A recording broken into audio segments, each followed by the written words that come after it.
allow the two children to attend the forgery video. It's okay. Off your mind. It's okay. She Off your mind. like me. Chai! Now wow, people wey suppose talk truth to power don't off mic.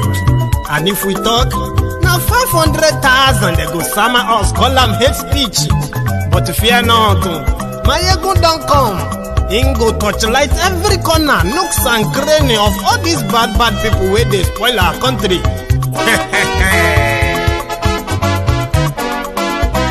So my people make we laugh, oh, yo, yo. My ego don't come, oh, yo, yo. My people make we shout, oh, yo, yo. My ego don't come, oh, yo, yo. My ego don't come, man of the masses, oh, yo, yo. My ego don't come, oh, yo, yo. My ego diary politico, oh, yo, yo. My ego don't come, oh, yo, yo. This one not the off in mind, oh, yo, yo. My ego don't come, oh, yo, yo. Can in the touchlight every corner, oh, yo, yo. My ego don't come, oh, yo, yo. Okay, some people be they holla say they want the power. Chai, them be promise us say we go get light and power. Them hustle sote they can't get the power. But now they know they do anything with the power. Every day, dollar just they get it higher power over naira. See them talk say make we off mind, but thank God say my ego don't come. So my people make you loud, oh, yo, yo. My ego don't come, oh, yo, yo. My people make we shout, oh, yo, yo. My ego don't come, oh, yo, yo. My ego don't come, man of the masses, oh, yo, yo. My ego don't come, oh, yo, yo. My ego diary politico, oh, yo, yo. My ego don't come, oh, yo, yo. This one not they off in mind, oh, yo, yo. My ego don't come, oh, yo, yo. Person where they do evil, no one make person talk. Them say that my yegun, that man too they talk. He too they talk. Say my yegun diary, he they hot like pepper. But every day then they take money in bulk. Woman picking, they the street they hawk. Still them talk say make we no talk. But thank God say my yegun don't come. So my people make you loud, oh, yo, yo. My yegun don't come, oh, yo, yo. My people make you shout, oh, yo, yo. My yegun don't come, oh, yo, yo. My yegun don't come, man of the masses, oh, yo,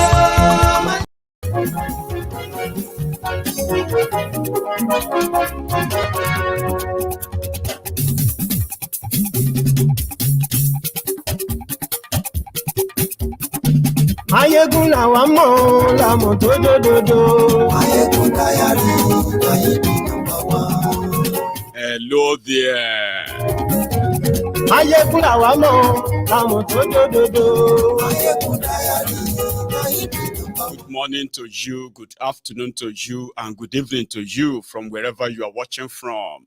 This is Mayegun live.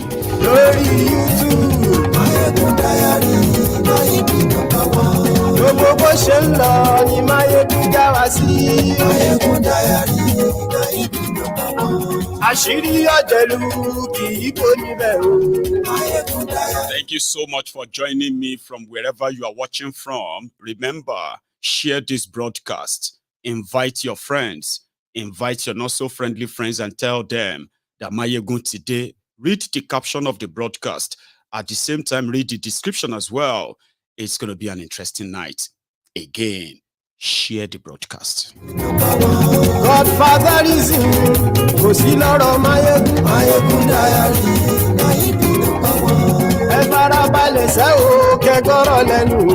Mayegun diary, Mayegun number one. Àní Mayegun làwa mọ̀ tó dòdòdò. Mayegun diary. Have you seen the video of Obasanjo humiliating the Yoruba Obas in Ibadan, or at a road commissioning in Oyo State? Today, it is so cringy and annoying. I'll show you. Mayegun today. Àní ẹ̀sùn láti. Mayegun today. Lórí Facebook. Mayegun today. Àní ẹ̀sùn láti. Mayegun today. Lórí YouTube. Mayegun today. Àní ẹ̀sùn. Also, just a few days ago or 2 days ago, the propaganda of Tifnumbu, APC, Egbekegbe, announced the lifting of the visa ban on Nigeria and Nigerians by the UAE with immediate effect. The truth of the matter is that never happened. And right now, the UAE has actually confirmed it to the CNN that they never had such agreement with Nigeria. Nothing like that happened. And fraudsters Otobo Keyamo, the aviation minister, also came out to say, we don't know when they are going to lift the ban.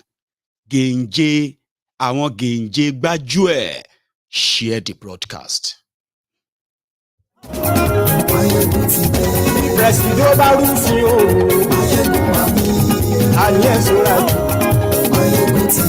Naira has further crashed, and it is just so tiny bit, a little more, to cross to 1,000 naira to $1. It is happening.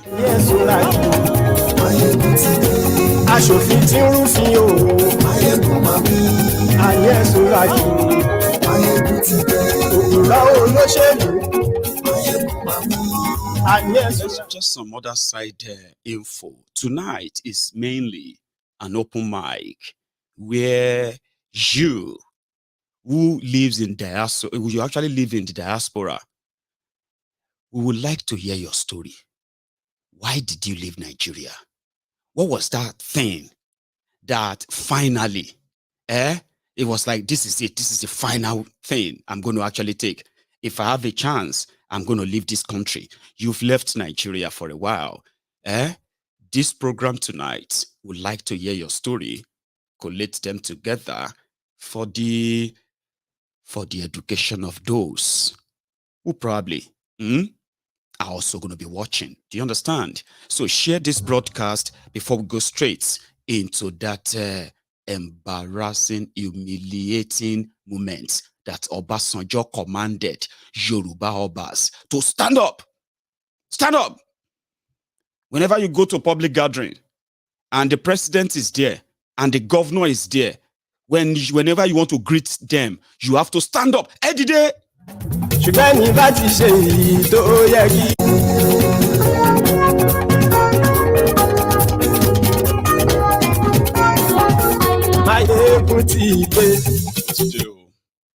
So good morning to you once again. Good afternoon to you, and then good evening to you from wherever you are watching from. It is Mayegun again, and thank you so much for joining me. If you have already paid your own offering, like the broadcast, shared it, and right now you are already a subscriber, that's it. And you can sit back and relax and enjoy this. I was preparing, just as I promised yesterday, that we would have a moment on Mayegun's Diary Political today. There will be an open mic all through where people will call in, share their own story, and then answer a few questions like, after all these years that you've left Nigeria, what is on your mind? I mean, watching from far, what is your own, plan?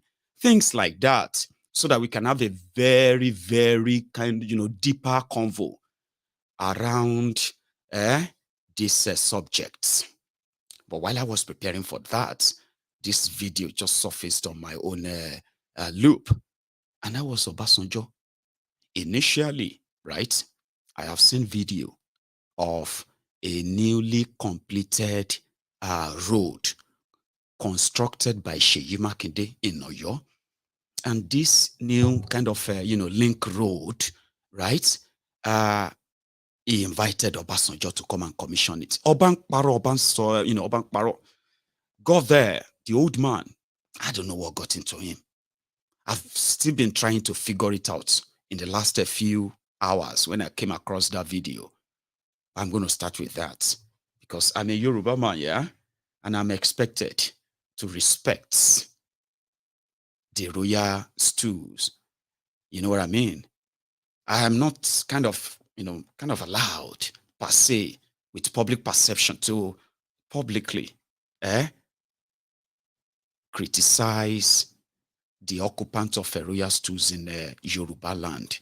A lot of meaning will be read into it, just same way a lot of us are reading meaning into this. But this one is the bottom of the barrel.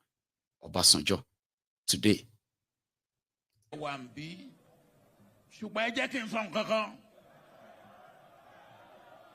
Ibi tí gómìnà bá wà tàbí president bá wà kò sí ọba náà ó ń láti dìde fún gómìnà tàbí fún president ẹ dìde.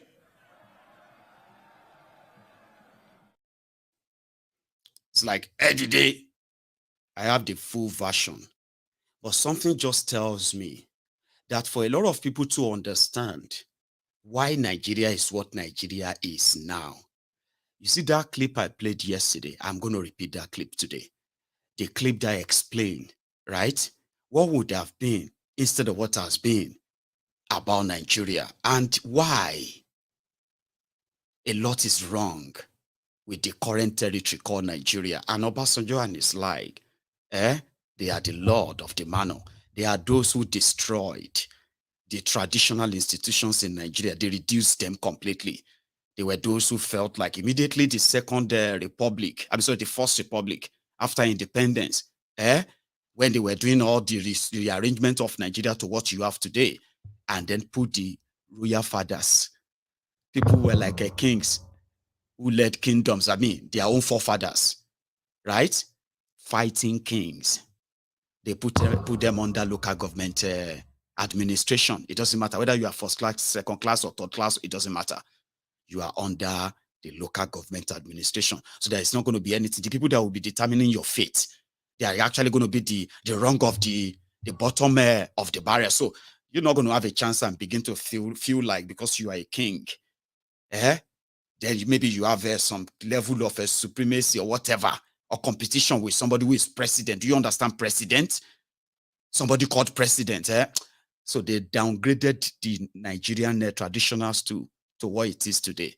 And that condescending behavior that you just watched, I have the longer clip of it. But the genesis have now been pushed to the fringes, talking about and believing and espousing the belief that Nigeria truly should be one. We need to begin by resolving a conceptual crisis. What do I mean by a conceptual crisis?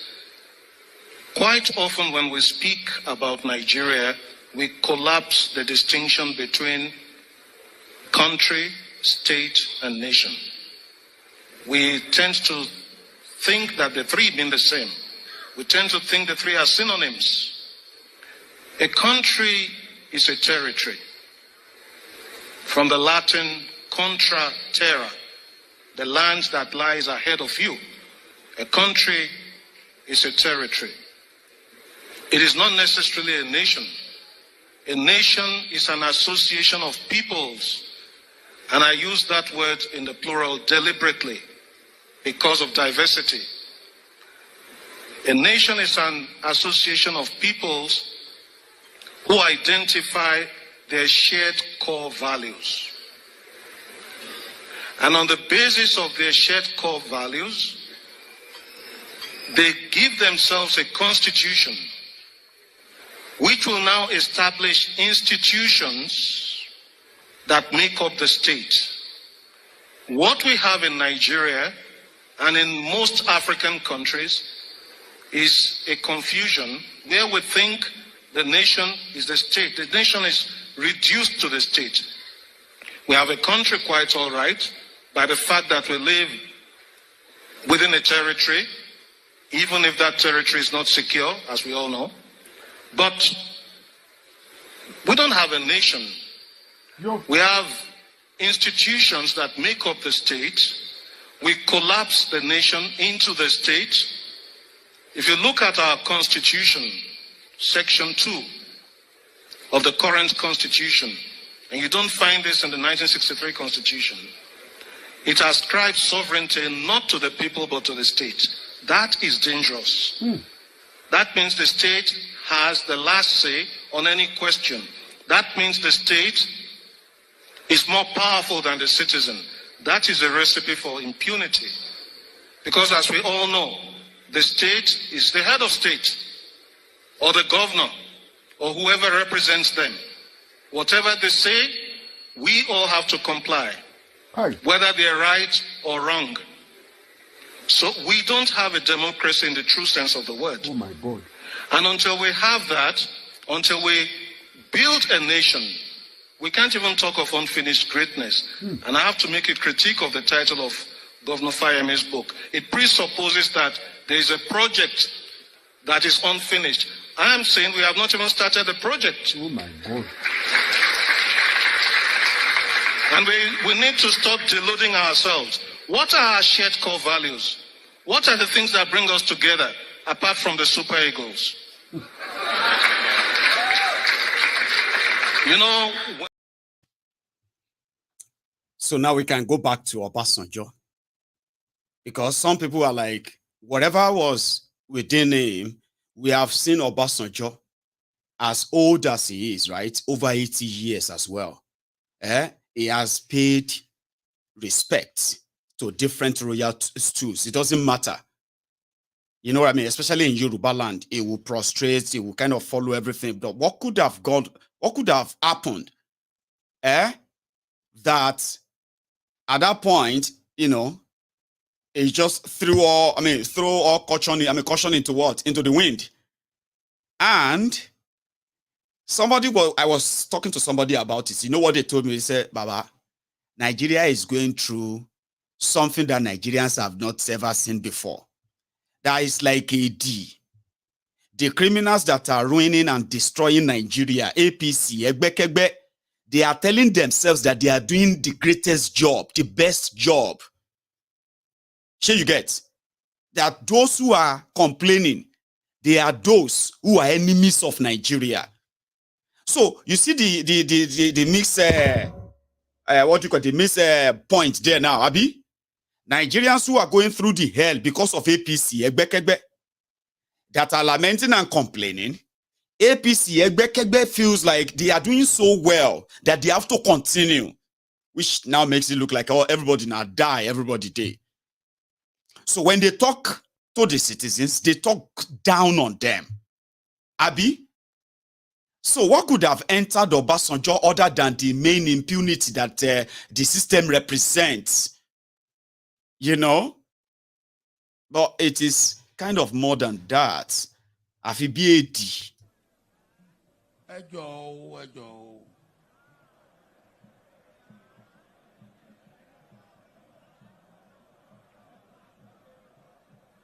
Ẹ̀yin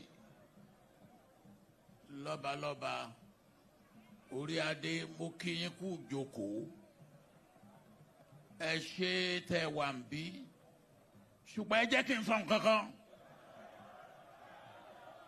ibi tí gómìnà bá wà tàbí pírẹsidẹ́ǹtì bá wà kò sí ọba náà ó ní láti dìde fún gómìnà tàbí fún pírẹsidẹ́ǹtì ẹ dìde.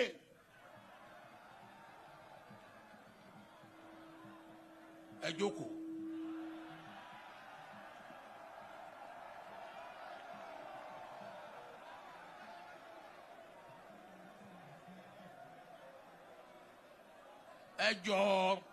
Ẹ jọ̀ọ́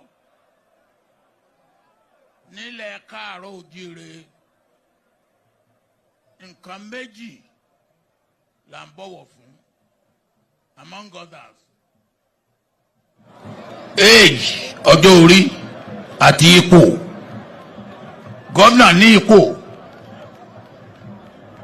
tójú tí ẹ ní ọba lọ nígbà tó bá ṣe gómìnà tó bá ṣe gómìnà mọ́ even nígbà tí mo ṣe president mo ń dọ̀bálẹ̀ fọba ṣùgbọ́n tí n bá wọ yàrá ọba ó dọ̀bálẹ̀ fún mi.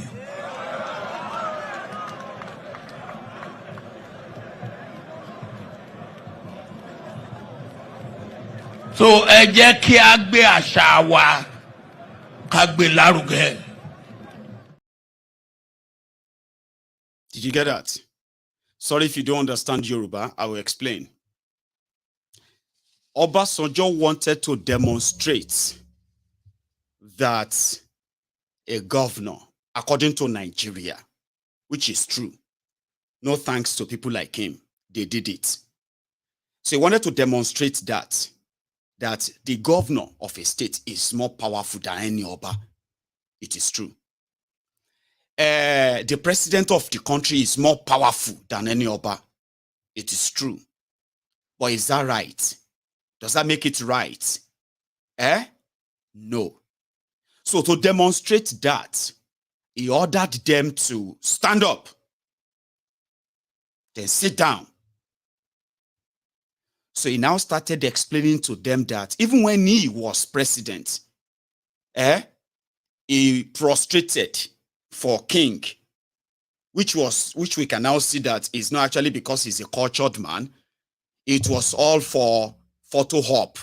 So that when people see him do that, they will say, see Obasanjo say it, but normal. He knows that those people, by all standard, by the formation of Nigeria, okay, they are absolute lackeys. They are just nothing. Do you understand? So to demonstrate that, he told them to stand up and sit down. And then he told them that our culture, we must do everything to respect our culture, because two things matter in our culture, talking about Yoruba culture or tradition, that age and position. So what he meant there was that if you see somebody who is an old man, you must be careful, okay? And then if you see somebody who is in a position of authority, whether young or old, our culture is all about what? To just bow and obey them, which is not true. Do you see the problem now? Do you see the problem now? The people who are supposed to promote value, morality, the culture of value that we are talking about, which are the main ingredients that actually formulate society to whatever they are, any society you are today, the moral and then what you call of those who are before them, sustained until all of us came here, is what forms society. But when you have what do you call it, egomaniac lunatics, opportunists, instead of them to actually build a nation or a country where people actually have core value, they were building their own individual, what do you call it, personalities. And that is why Nigeria today have very, very powerful people, but weak institutions. Do you understand? These are the architects of Nigeria that you have today, Obasanjo and the rest of them. But this is the society they formed. Yoruba culture of Obas. Obas who are like the head of states in their own different kingdoms. Yoruba kingdom with different first-class Obas who have history of how they became those Obas. How their forefathers, they were not honored. They didn't become king or what have you because they were rich. These were warriors who actually fought and protected their own people within the territory that is today Yoruba land of part of Nigeria. But now you have ceremonial Obas, political Obas. Of course, I know the whole thing has been bastardized. But can they do anything worse than all of this, showing to us that everything you read about Yoruba Obas, in the book and everything, you go and check it if I am lying. You will be hearing about Oba Kosoko, 14 Kinikon, Oba Adegolu, 18, Oba Adegolu, 12 Kinikon. And then when they write all their stories, you are kind of mesmerized. You are inspired. Something tells you of where you come from. When you look at all the Yoruba Obas, they have history. But go and look at all of these Obas today that you have in Yoruba land. Since at least, let's say since 1800. Go and check all the history of those Yoruba Obas. You will see those who actually fought to resist what we are having today. They fought to keep their territory. And they died fighting it. Some of them exiled. But from 1900, from the 20th century, Go and look at the Yoruba Obas. Go and start looking at the rest of them. There is no actually any history of many who fought for to fight against what they are currently being, subjected to today. But I'm just saying, we are here, 21st century. Now, if you want to read about Yoruba history, go and start reading all the Obas who actually make the Yoruba history. They were not ceremonial. They were not honored. They were not rich before they became what they become. But look at these ones today who are their own great grandsons. Are they not the descendant of those Obas? When you see Alaafin of Oyo, read the story of the Alaafins. When you hear the story of, the history of Ataoja Oshogbo, Shonwo Ogbomoso, go and read all the stories of the prominent Yoruba Obas in history, and then go and look at all of those who are occupying the position today, what they have been subjected to, courtesy a supposed Yoruba man, Obasanjo. Now, that is our culture. Our culture now is that whether you are wearing the Oduduwa crown on your head, when you see one criminal holding the position of president of Nigeria, because they've subjected you to what? To local government staff. Crown Obao, you have to stand up and greet him. It's not about him. It's the position he's holding. Meanwhile, there was nowhere Yoruba signed anything like this. There was no treaty that said Yorubazo, traditional Yorubazo, they signed a treaty with Nigeria for independence that made them submit all of their sovereignty. But since the colonialists took it from them, killed those they could kill among us, subdued them, so the sovereignty was submitted to the Oyinbos already, the colonialists.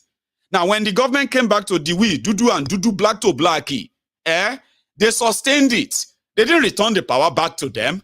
That was why those who are the first independence Yoruba Obas, some of them had to contest for political offices, so in order to balance the power they really needed to impact on their people.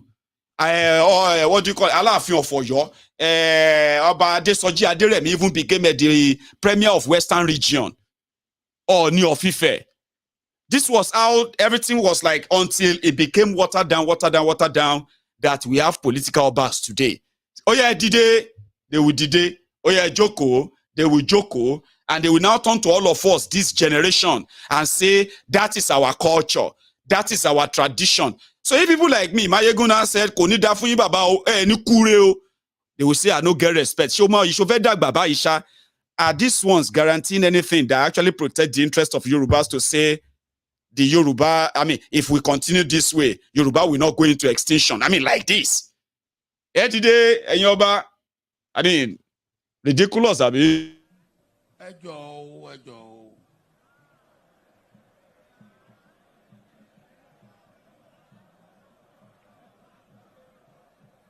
ẹ̀yin lọ́balọ́ba orí adé mo kí yín kú jókòó ẹ ṣé tẹ́ wà ń bí ṣùgbọ́n ẹ jẹ́ kí n sọ nǹkan kan. Ibi tí gómìnà bá wà tàbí president bá wà kò sí ọba náà ó ń láti dìde fún gómìnà tàbí fún president. Ẹ dìde.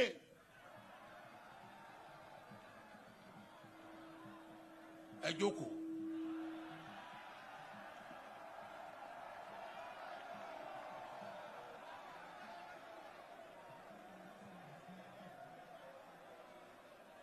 Ẹ jọ̀ọ́ nílẹ̀ káàárọ̀ oòjíire nǹkan méjì là ń bọ̀wọ̀ fún among others. Age, ọjọ́ orí àti ipò. Gómìnà ní ipò tójú tí ẹ ní ọba lọ nígbà tó bá ṣe gómìnà. Tí ó bá ṣe gómìnà mọ́, even nígbà tí mo ṣe president, mo ń dọ̀bálẹ̀ fọba, ṣùgbọ́n tí n bá wọ yàrá ọba ó dọ̀bálẹ̀ fún mi.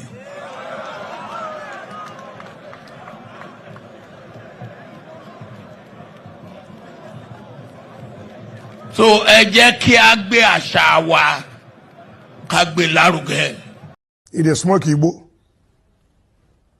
It is take Indian. It is smoke Igbo. It is take Indian. Because that's the most I can actually say to you. Because what the hell? Eh? These are the elders, yo. These are those who we are looking up to, Abi. We should be looking up to. Eh?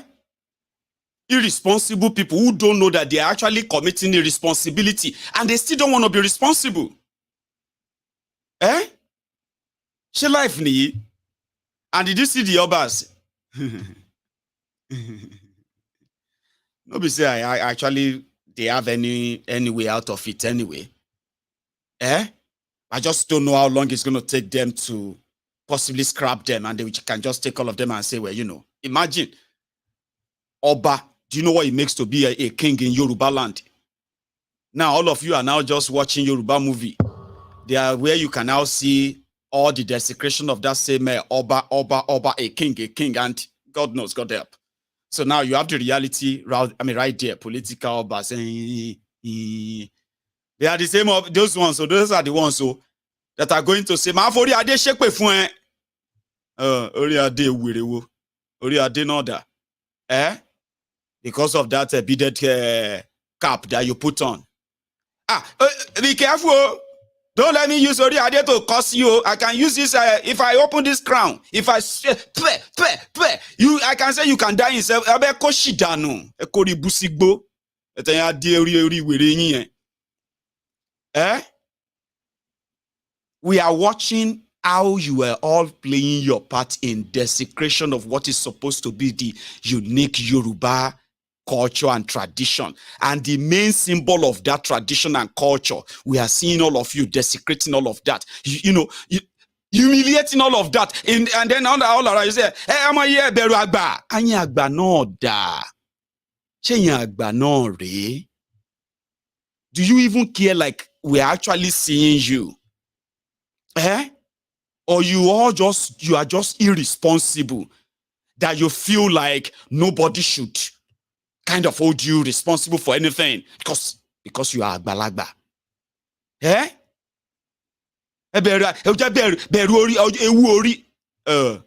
Ewu ori thought in dying, you will see ewu ori lori omo yekere to look perfect, to look original white. Eh? Ewu ori o logbon ko kogbon. And desecrate what is actually meant to be something of pride. That's everything around it represents the true Yorubaness. Something they call Omoluabi that radiates that royalty. No, criminals, it take over everywhere. And then they turn around, they start threatening the young people not to say anything if they want to grow old. Look at you. If this is what it is to behold, it is actually better for a person to die young. Sorry, some of you may be, I reject it in Jesus' name. I'm just trying to let you see this. When you look at all these old criminals, when you look at what they are actually doing, the contribution they are making to the degeneration of what Nigeria has become, including the bleak future that Nigeria currently have, you go wish to grow old and become these useless people too. I say, be careful.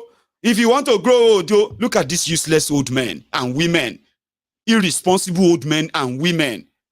If that is what it is to grow old, is it not better for a person to die young? That's why a lot of you will want to grow old, not to be like them. Look at them. They ruin a country. They ruin the people.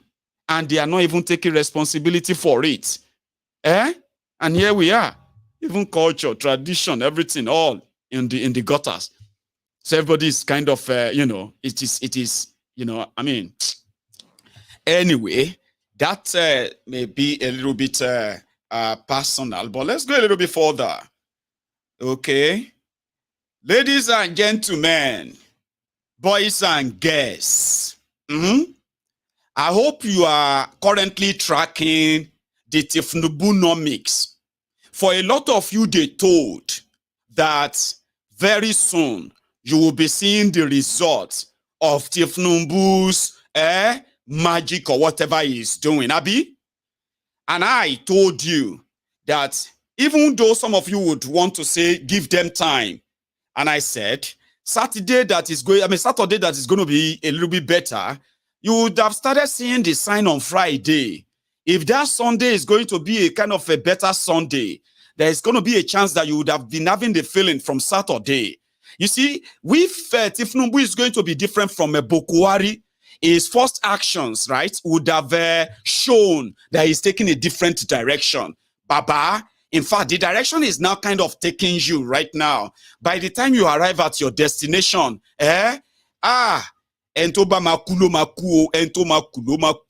whether you are their supporters or you are not their supporters, the wind that is about to blow Nigeria now, survive well. Ma begin to explain. First, update. No, sorry, yeah, update. Update is that when Bokwari was leaving and handing over to tinubu, Bokwari has already emptied the house. Oti bali obaja, oti jali obaja everywhere. Everywhere don't empty.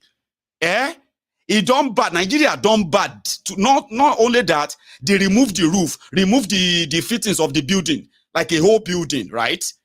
Somebody moved into your house after 8 years. By the time you go back to that same house to give the house to another, by the time you are ready to move in another tenant, you realize that not only that all of the fittings in the house are gone, the windows, the doors were gone, okay? The roof is gone. Baba, now you have started seeing that, Baba, some of the blocks, they've carved some holes on some walls and they've taken away some of the blocks as well. In fact, what you have left is just the frame of a house that looks like a house that is about to be demolished.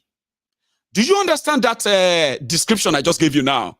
That was what Nigeria is, but in numbers. Now, let me explain that. When Bokwari took over Nigeria, the debt of Nigeria was put at somewhere around 40 billion or so. No, hang on. It was put at $13 billion. Right. $13 billion at the time put Nigeria debt somewhere around 7.5 trillion naira. Are you listening? That was the economy they handed over to Bokwari. The number of unemployment in Nigeria when they took over, they said officially was somewhere around 13 million as well, right? The naira to dollar was somewhere around 190 naira to a dollar.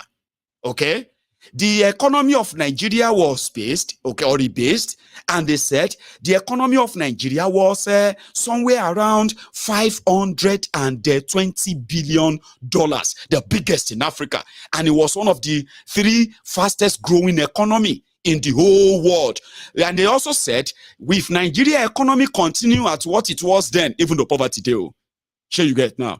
They say if Nigeria economy continue at that rate at the time, it's going to be one of the greatest, the greatest 3 economy, emerging economy in the world by 2020. Alaye, that was just 5 years before the disaster.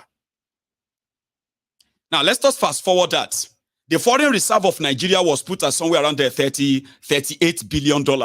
The, what do you call it? The excess crude account of Nigeria was somewhere around $7.5 billion. I'm giving you right figures now. And you can Google them. I'm not making them up. So don't think I'm just talking. No. You should pay attention to what I am saying. So when Bokwari took over, ladies and gentlemen, and then when Bokwari left, Baba, we'll start from the central bank. The debt of Nigeria jumped from what they said was 7-point-something trillion. And they put the dollar somewhere around the $13 billion. Okay? Now, Nigeria debt after Bokwari has jumped to over $120 billion. Today, they said Nigeria debt is has grown by 75%. 87 trillion. The total debt of Nigeria, as you are watching this video right now, is over 150 trillion naira. Ma break it down for you. Okay? Bokwari alone, in his own scandalous period, took over $80 billion loan. 80 billion. Show me that. 80 billions. Or billions. You understand? He took that alone with nothing to show for it. Nothing. Then, between 1967 to 2015, Central Bank of Nigeria, in what they call the ways and means, they printed APC oni kure o, wọ́n ti bá ti yín jẹ́ pátápátá ẹ̀ láì dí ẹ̀ ní o. Now listen to this. Central Bank of Nigeria, for over 40 years, they've only printed and loaned, what they said, 700 billion naira, less than 1 trillion naira in 40 years. What they call the ways and means is that if the Central Bank of Nigeria is the bank of the federal government, okay? Whenever federal government sell crude oil or they collect tax, the way where they keep all their money is in central bank. That's where they have the accounts. Because they always have money with central bank. So central bank, whenever Nigeria writes budgets and they say, oh, we are expecting that our budget is going to be 100 naira. But all the money we are going to make is going to be 90 naira. But we believe that we can always cover up that 10 naira. Central bank borrow us 10 naira to balance this budget. When we make more money, we'll pay you back that 10 naira. For 40 years, from military to civilian, for 40 years, the total money Central Bank of Nigeria has borrowed government in Nigeria has been 700 billion naira. Between 2015 and 2023 of APC, Emefiole has printed over 50 trillion naira. 50 trillion naira. Officially, they said it was 24 trillion. This guy, Sanusi, came out and said, well, if it is what I know, this guy, they printed more than 40 trillion naira. That's what Sanusi said. And Sanusi is the former emir of Kano, former central bank governor, and he's also a whistleblower. He's a regular face. You know him. 40 trillion. To do what? What did they do with it? 8 years. Inflation everywhere. A bag of rice jumped from 7,500 naira, 50 kg bag of rice, from that to 55,000 naira. A bag of gari, 50 kg gari, jumped from 6,500 naira to over 40,000 naira today. And everything like that just change. Within that, they also opened the door. Mr. Corruption Fighter, Nigeria started losing 700,000 barrels of crude oil every day. Every day. 700,000 times 10, that is 7 million barrels, 10 days. Chongbo, 7 million barrels, 10 days. For 30 days, that is 21 million barrels. That was how much crude oil Nigeria was losing every month to God knows who. 21 million barrels of crude oil every month. And Nigeria lost it for straight 7 years. Nobody was caught until 2 months to the end of handover. They started seeing ship that they are setting ablaze. They emptied Nigeria. This is what they gave to Kolu. When they gave this to Kolu, Kolu now told you it will continue from where Boko Haram stops. Is that not a threat? I remember I did a program on it and I said, that thing sounded like a threat too. When Kolu said it will continue from where Boko Haram stops, if you ask me, it would be like saying a threat to life. A lot of you who survived Boko Haram, 2015, 13.5 million unemployed. 2023, over 80 million unemployed. Poverty jumped from 7% to over 60%. Businesses folded up. Nigeria lost over 70% of its revenue. And within that same period, Nigeria is servicing a debt with 98% of its own revenue. Almost 100% of revenue generated is not to pay back loan, no, it is just to service the loan so that you don't get charges. Now the house where tinubu carry bag enter be that. Can they tell Nigerians after reaching the balcony, get into the roof, get into the slab, And he looked at and he said, it will continue from where Bokwari stopped. I said, straight to life, Unio. No, we don't need his body. We need his brain. Nobody, even though, apart from, you know those ones, Now, this Nigeria is actually a very good country. Apart from the bad governance that we have. You know those ones? I mean, Tinubu is not that bad. Apart from that drug dealing case that they are talking about. You know, I think Tinubu is not that bad. If not, you know, apart from that corruption, if we take out that corruption, Nigerians, you know, we want him to recreate what he did in Lagos. Sure, you get. Mayegun, you need to understand that this country, the people who actually abused me, reported my page repeatedly for 8 years, simply because I was exposing APC, Egbekegbe, Bokwari, Pastor Ruga, all of this jihadists. They called me enemy of Nigeria. People who were like, who tried everything to shut me down. Tinubu came in. They started agreeing that Bokwari destroyed Nigeria. And Tinubu needs time to fix it. That in fact, Bokwari is a kiniko. So Tinubu ban shepe fún yín. Tinubu ban shepe. Ṣé mọ̀ pọ̀rọ̀ yín ti pè. Ìpè ló máa pa yín tìran-tìran. 8 years of ruined lives. They were always on Mayegun's diary political. Shut up your mouth. Come back home. Come and shake kiniko. And they were supporting and they were saying, Nigeria will be great one day. Nigeria is going to be great. Nigeria is kiniko. They were supporting this APC. Egbekegbe. 2 days, Tinubu came and he said, subsidy is gone. Elenu nyama, the druggy, 200 million people. Kolu, Baba no regret. He came out, subsidy is gone. They say, hey, he has a political will. Olori buruku fine barras, yo. Then they said, okay, we are now planning palliative. By the time Tinubu roll out the palliative, everybody will know that Tinubu mean well. I want we reagire bi. I was here,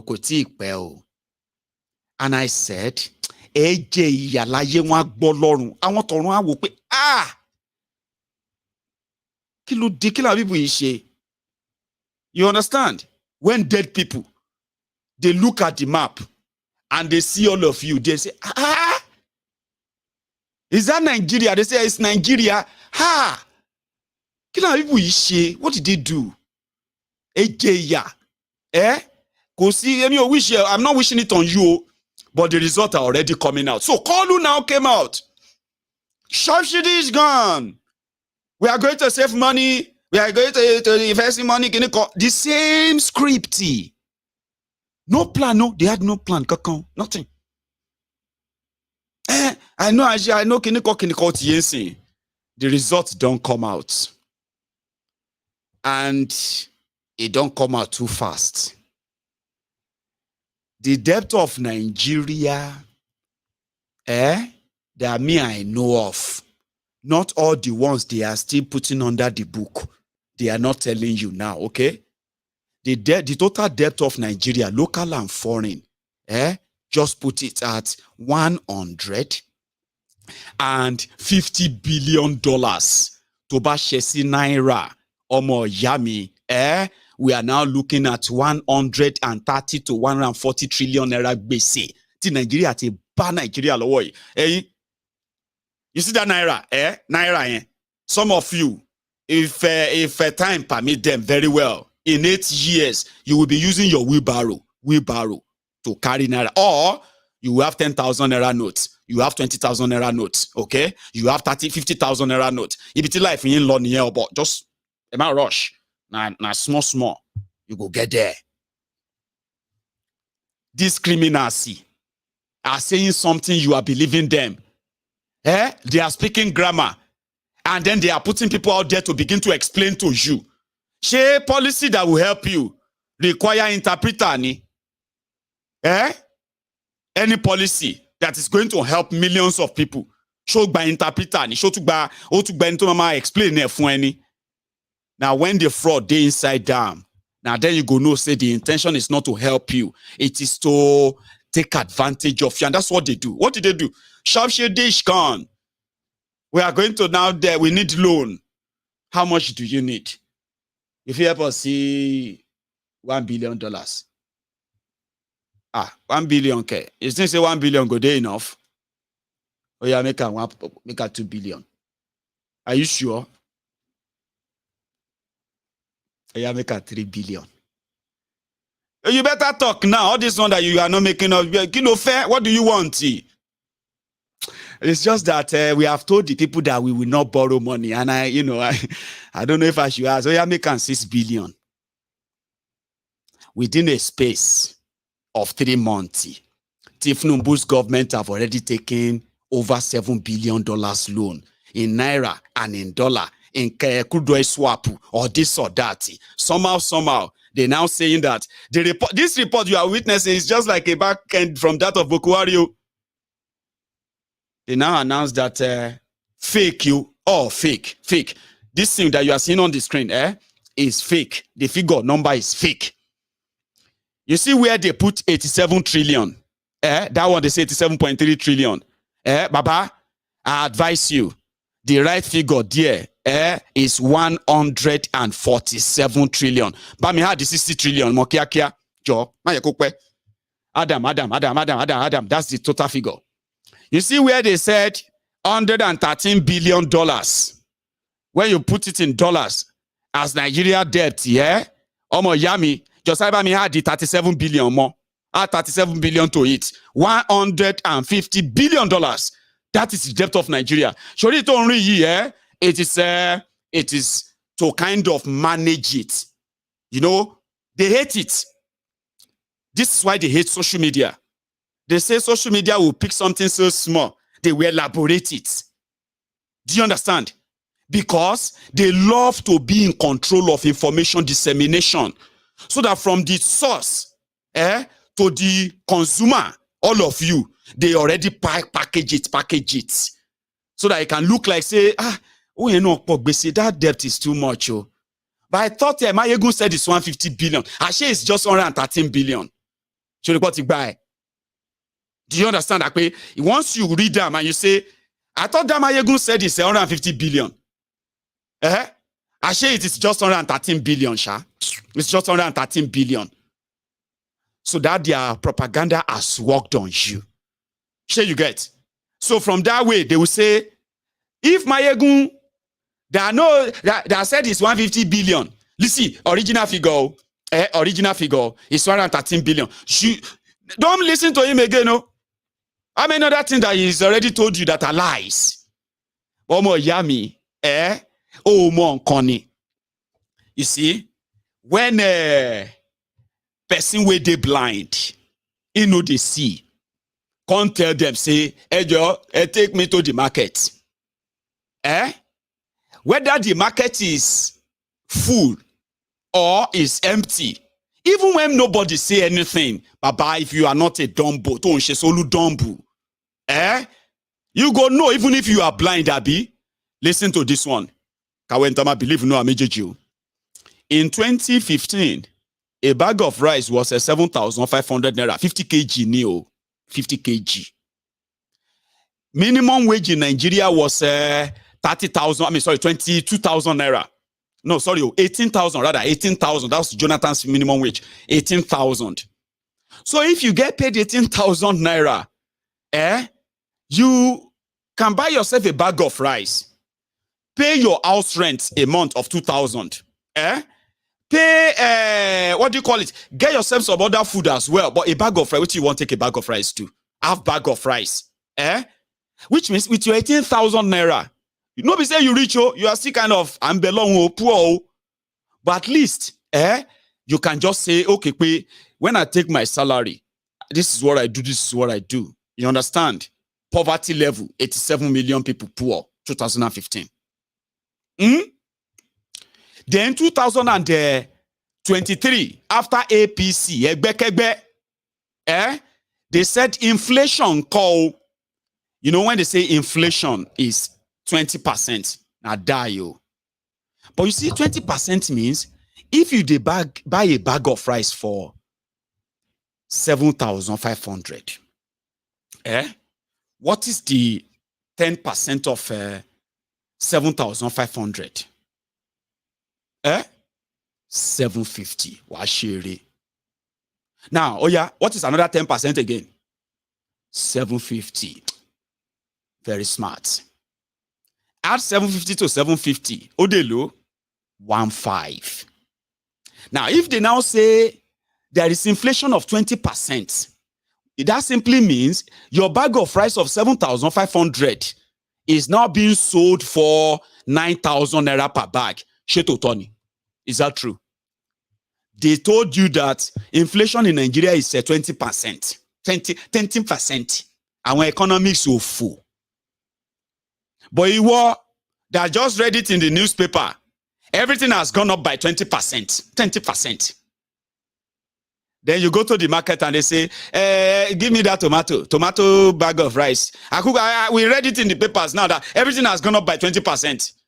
Where is this country going into? Anyway, give me 2 bags. I go pay cash. They say, okay, 2 bags. Oh, yeah. They pack the bags. You can't bring out 18,000 naira. They go burn you there. They go to say you can't do one juju there. You know what Nigeria has become today. So who now lied to you? Mayegun, that told you that if a bag of rice from 7,500 is today 50,000 naira, Papa, how many 7,500 are you going to see in 50,000? Me, I no go school to do economics, so.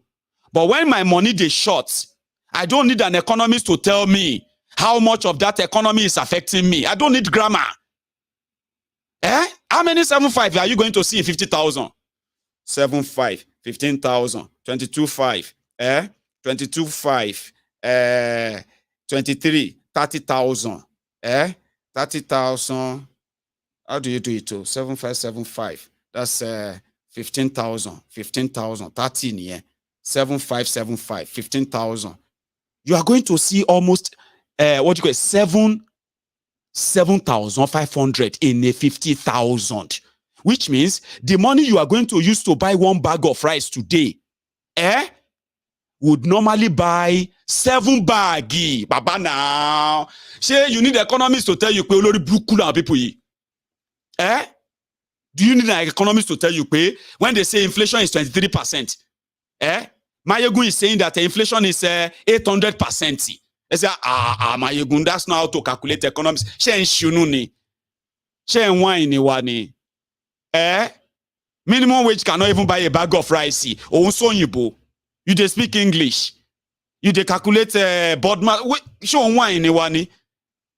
We want somebody to make people understand that's exactly what it is. But when it is government, they need to manage the information so that you are not going to say, can you hear me in Mayegun?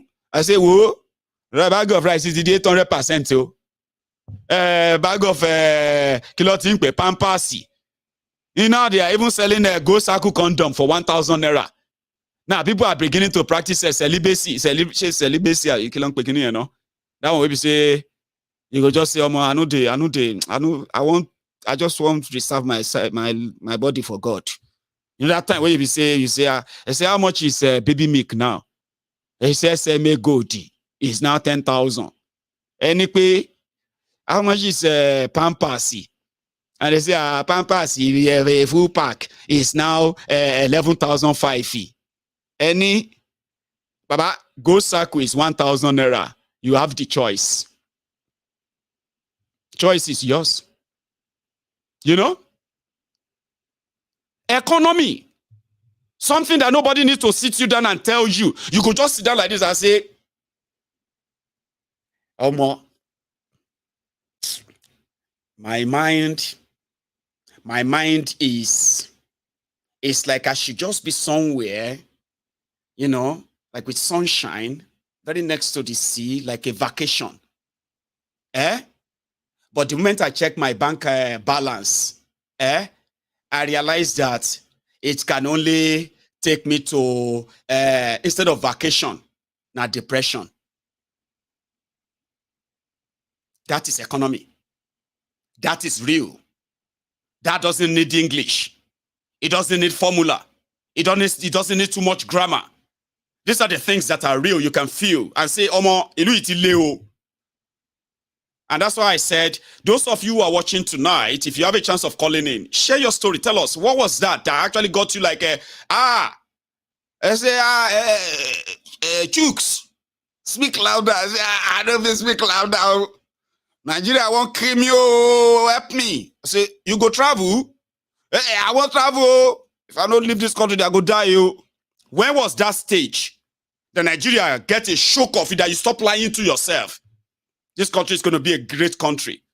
When was that moment you begin to feel like, it is better to begin to love Nigeria from abroad, or else,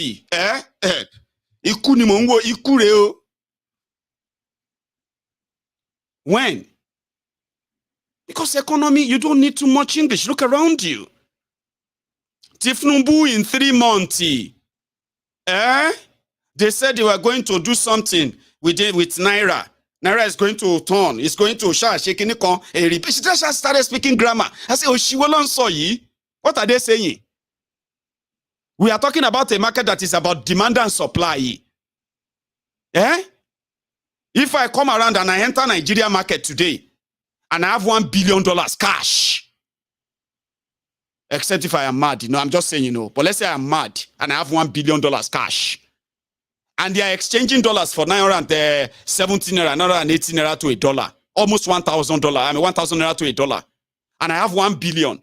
It's because people are not seeing the dollars. Most of the dollars available are in the hands of the politicians and their family members who are mostly now living outside Nigeria. They're living off all of this.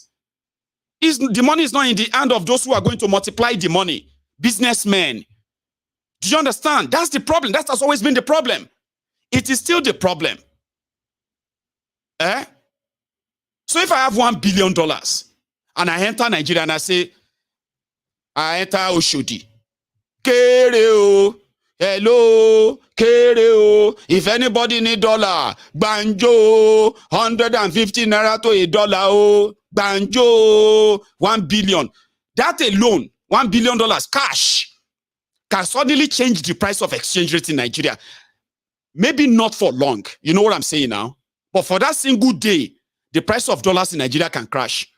From that 980 naira to $1, 930 naira to $1, it can suddenly drop to 700. If the money goes into the end, because of, that means it's a new arrival to Kumbo. It don't land, everybody. But it's just that I will be a mad person to have a $1 billion and go and sell it for 100 naira, 150 naira to $1 in Nigeria. Because some people may be like, in fact, if I go there, now from that show, they go carry me go Yaba. No, for real. Let's be serious. I enter Oshodi, hello, if you want to change dollar, and I'll be lucky if they actually take me to Yaba for examination. Because if you bond the car, they say, I want to look at them. They don't even get shame again. All these 419 people. They don't use they don't use megaphone. Ha! What is Nigeria turning into? Fraudsters. They shout, say, everybody come buy dollar for 150 naira. Come buy dollar for 300 naira. They carry megaphone. They say, where they did? They don't pass that road now. Then they go that side. Baba, now from that your side mirror, you're going to see crowd. They come say, you this fraudster. I will be lucky. But only those who are smart will be like, this guy must be mad if they see the money. I'm just saying. Because in reality, even Tifnumbu and Co., they went to the African Development Bank to go, Afrexim Bank to go and collect $3 billion cash. This was in July. Baba, September lawao. I told you that time, in July, they said they wanted to collect $3 billion. So that $3 billion, they will put it in a small special account for their friends, oil marketers, to come and take the money at a cheaper exchange rate. I said, waiting go happen when that money finish. If I see that money don't finish, or it don't finish. Yeah? So the dollar is also changing, flying. Policy itifnumbu on the bringing dollar to kineko. It's all falling apart. And una de filam. Koti berel, now just warm up, just brave warm up and all of that. Unko to ma happen, Well, I pray we come out the bell. I know that I was reading it online earlier, where they said, Chicago State University has now released the result of Tifnumbu. Kineko say, Well, long. At least there must be something that God gave to those who were preachers that we have been reading about. You know, those preachers we've heard about in different religions, how they manage to convince people. Look at all of you who are religious today. The teachings and all these things for centuries and centuries, they put them together. Word of God, word of this, word of that. Well, I'm kind of feeling like there must be something. Or maybe it's probably the water. The kind of water they used to have back then is that people just go and they dig well and they get water and all of that. Not like this time around that people use pipe to run water. Because I don't know what is wrong with Nigerians. Nigeria media ignored the real conversation around Tifnumbu's forgery. And they went back to 2022 publication. In 2022, there is this man from Nigeria that filed in for Freedom of Information Act, asking the Chicago State University to supply him all of Tifnumbu's academic record. So when they submitted the academic record, including his grade and all of that, it was then they discovered that the Tifnumbu that went to Chicago State University is an American female. Finally, October 2022 is almost 1 year anniversary of the document all of you are sharing now. And they refresh and they still they post the same thing. They didn't even make effort to edit anything. Boldly. Bola Tinubu, female, American citizen. This one Nigerian, Iraq BG male. Educated people. Everywhere right now. Tinubu has shown his certificate. He has shown his resource. We know that it's not going to change anything in a corrupt haven, a criminal haven like Nigeria. No. Imagine a lot of them are sharing the same thing that says Bola Tinubu female.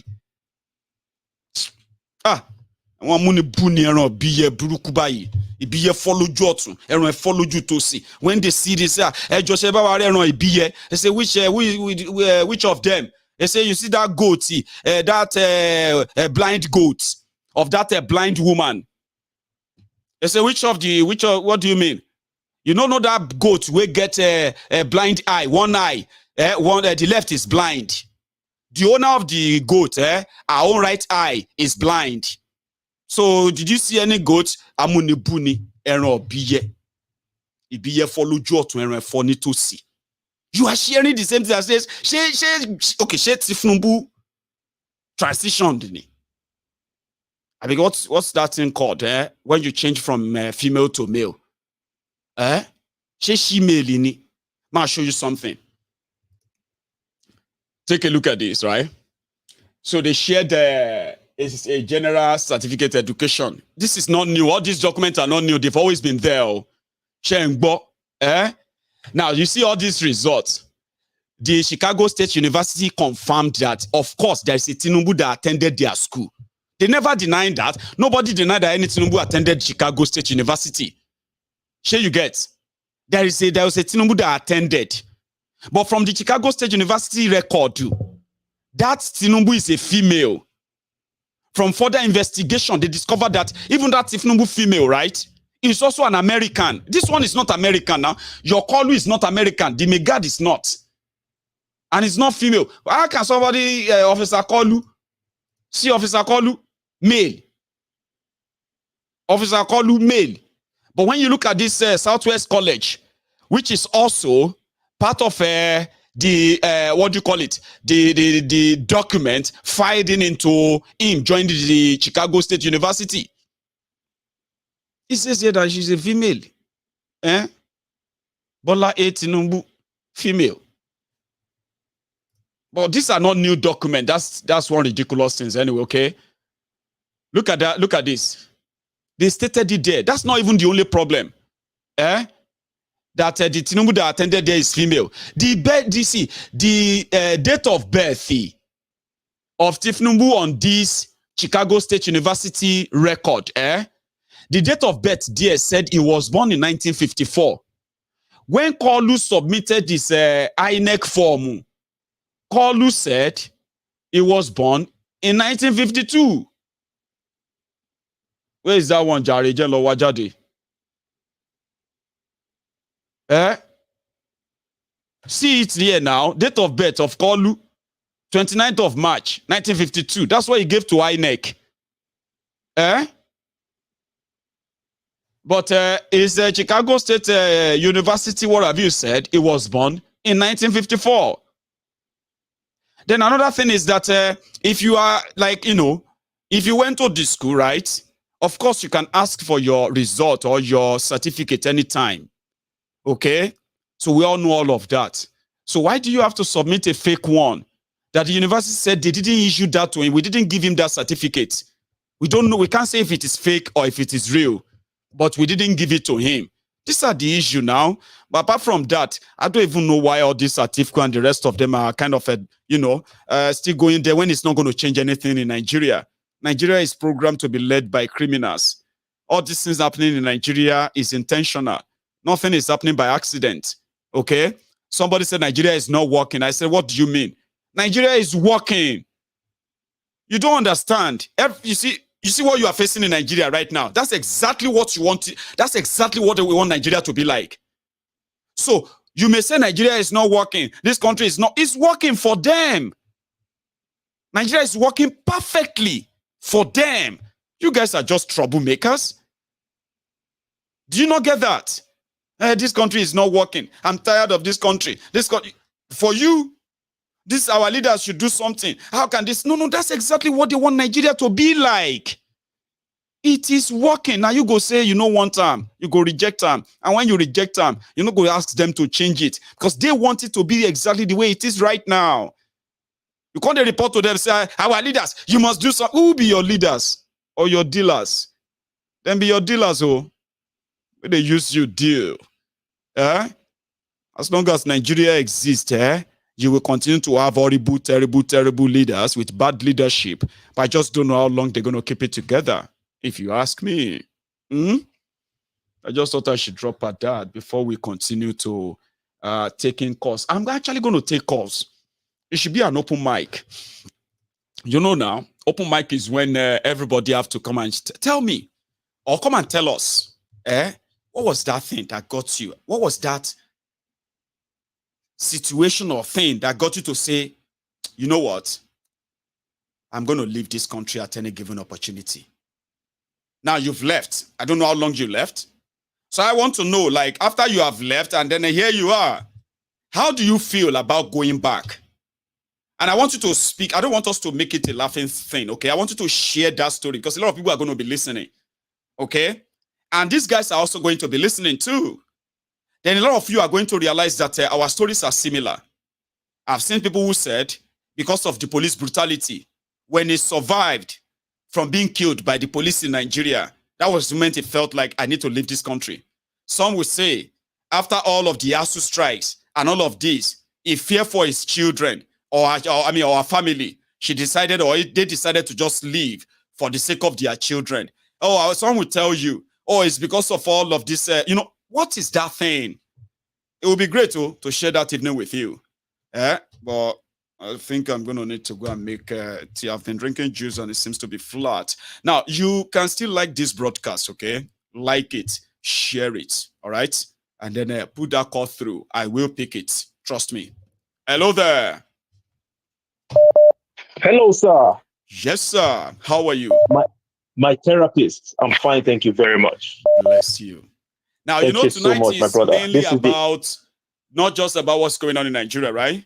It's also if you are also willing to tell us and say, Mayegun, let me tell you when I made up my mind that I need to leave this country. We would like to hear that. Sure you get. And then any other jara you want to add to it, will make it even. So, Baba, you are welcome to this edition of Tell Us Why Did You Leave? On Mayegun's Diary Political. Let's get it. Okay. So I know this might make people laugh, but it's not a laughing matter. When I was as young as 8 years old, I had cousins that were Americans and they came visiting, and I could observe the way my folks treated these cousins of mine that were my age. And comparing that to the way I was treated, that just put me in a place where I had low self-esteem. So there is a cultural side of Nigeria where you are constantly berated, treated as a smaller, inferior person. But when they find that person that comes from abroad, he's treated good. So from as young as 8 years old, I had known that I would like not to be a part of this society. I would like to go experience that America that this person came from. Then that kept on going until I was able to finally escape at 26. Wow. Now. So was that like throughout your life, until you got to that 26, there's always something to remind you that you need to leave, or nothing actually changes your mind, even from that age 8? I would like to know.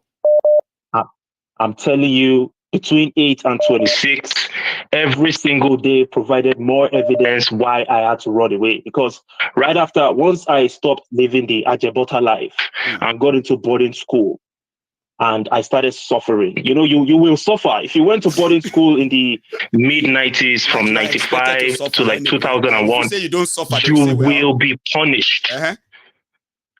My brother, your eye will see when. If you go boarding school between like 95 and 2000, 2001, you will go through hell. Then we went to university. Let me tell you what, the first day I got to university in Abeokuta, my house, first and foremost, what surrounded my house was graves. Because you know the way the cultural situation is, when people bury their the whole place looked like a war zone. The gutters were open, smelly, very, very filthy environment. And I had to be there for another 7 years because of ASU strike, lack of, the academic calendar. Eventually, I managed to, 2010, I packed my bags and my baggage and I was able to escape. Then after I had escaped, 2021, I seen my people. I'm from Ijebu. Bless you. I saw people from Yewa North local government living as refugees in Pobe, Benin Republic. That was the straw that broke it. That was the last straw that broke the camel's back for me. In 2021, that was when I knew that it's a wrap. These refugees that I'm seeing in Pobe, I have always known. And I'm sorry, this is not to make disparaging comments towards my northern brothers. I have nothing but love for you. But if you have refugees in Nigeria, they usually were from, Jigawa, the northern part of Nigeria. Sokoto and few places like that. Yes. But now I'm seeing my people as refugees, and you turn on NTA News, what you see there is cultural dance. You hear about the Idoma people cultural dance, Igbo people cultural dance. Nobody is talking about these refugees that are in Pobe, Benin Republic. So I knew that, you know what? And we were just we're not even recovering. We had just come out from the NSAR situation. So I knew that, listen, we have to throw this country in the garbage, finally. Mentally, at that point, I succeeded. I'm like, it's a wrap. It's This not is going it to. for It's you. not ever going to work. Yes, that was it for me. So thank you for letting me share my story. Thank you so much for sharing that. I appreciate you, you brother. made it easier for a lot of people now to say, oh, I'm going to call in now. I'm going to call in. So the video you are talking about, right, that actually made it done, like that's made done when it comes to Nigeria. I'm going to play it. Thank you so much for calling in, right? You're welcome, brother. Nice, Baba. Peace, sir.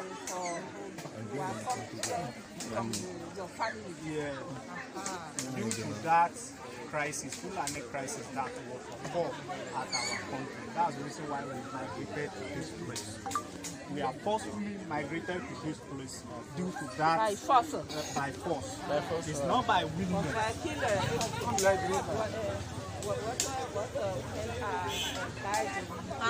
Women. Oh, man or women. How much are us, man or women? Only you. Only you. Are dying here. Both the women and men migrated from that area to this. No. And how then much? people died. But I say how many people they killed there? Okay. Killer. There are few many people. That our many people. Many people have lost their lives. Many people have lost People are still migrating because of that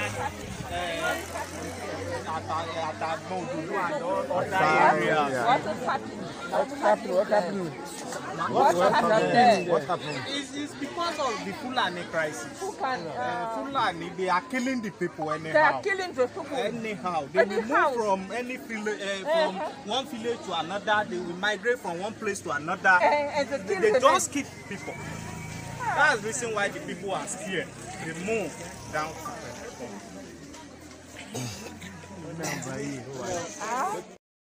Hello there. Yeah. Hello. Sorry for keeping you waiting, I'll say, but thank you so much for your patience. Here we go. Thank you, Mayegun. Yes, sir. This is that you always call me a dadari because of what my white beard. Yeah. Say that again.